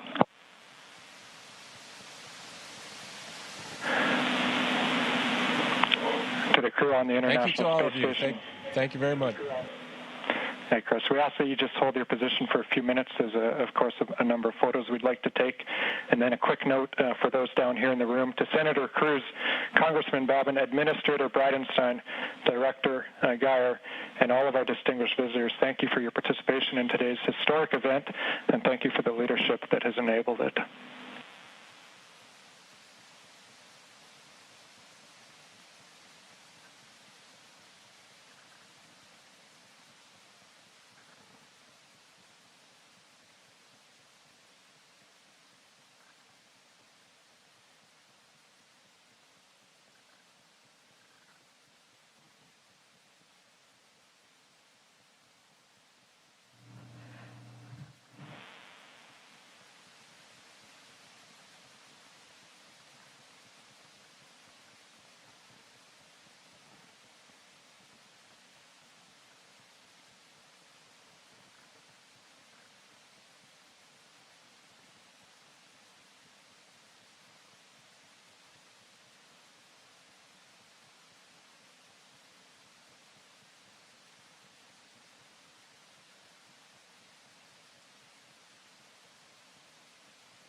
Station, this is Houston ACR. Thank you. That concludes our event as we count down to 20 continuous years of humans living and working on the International Space Station.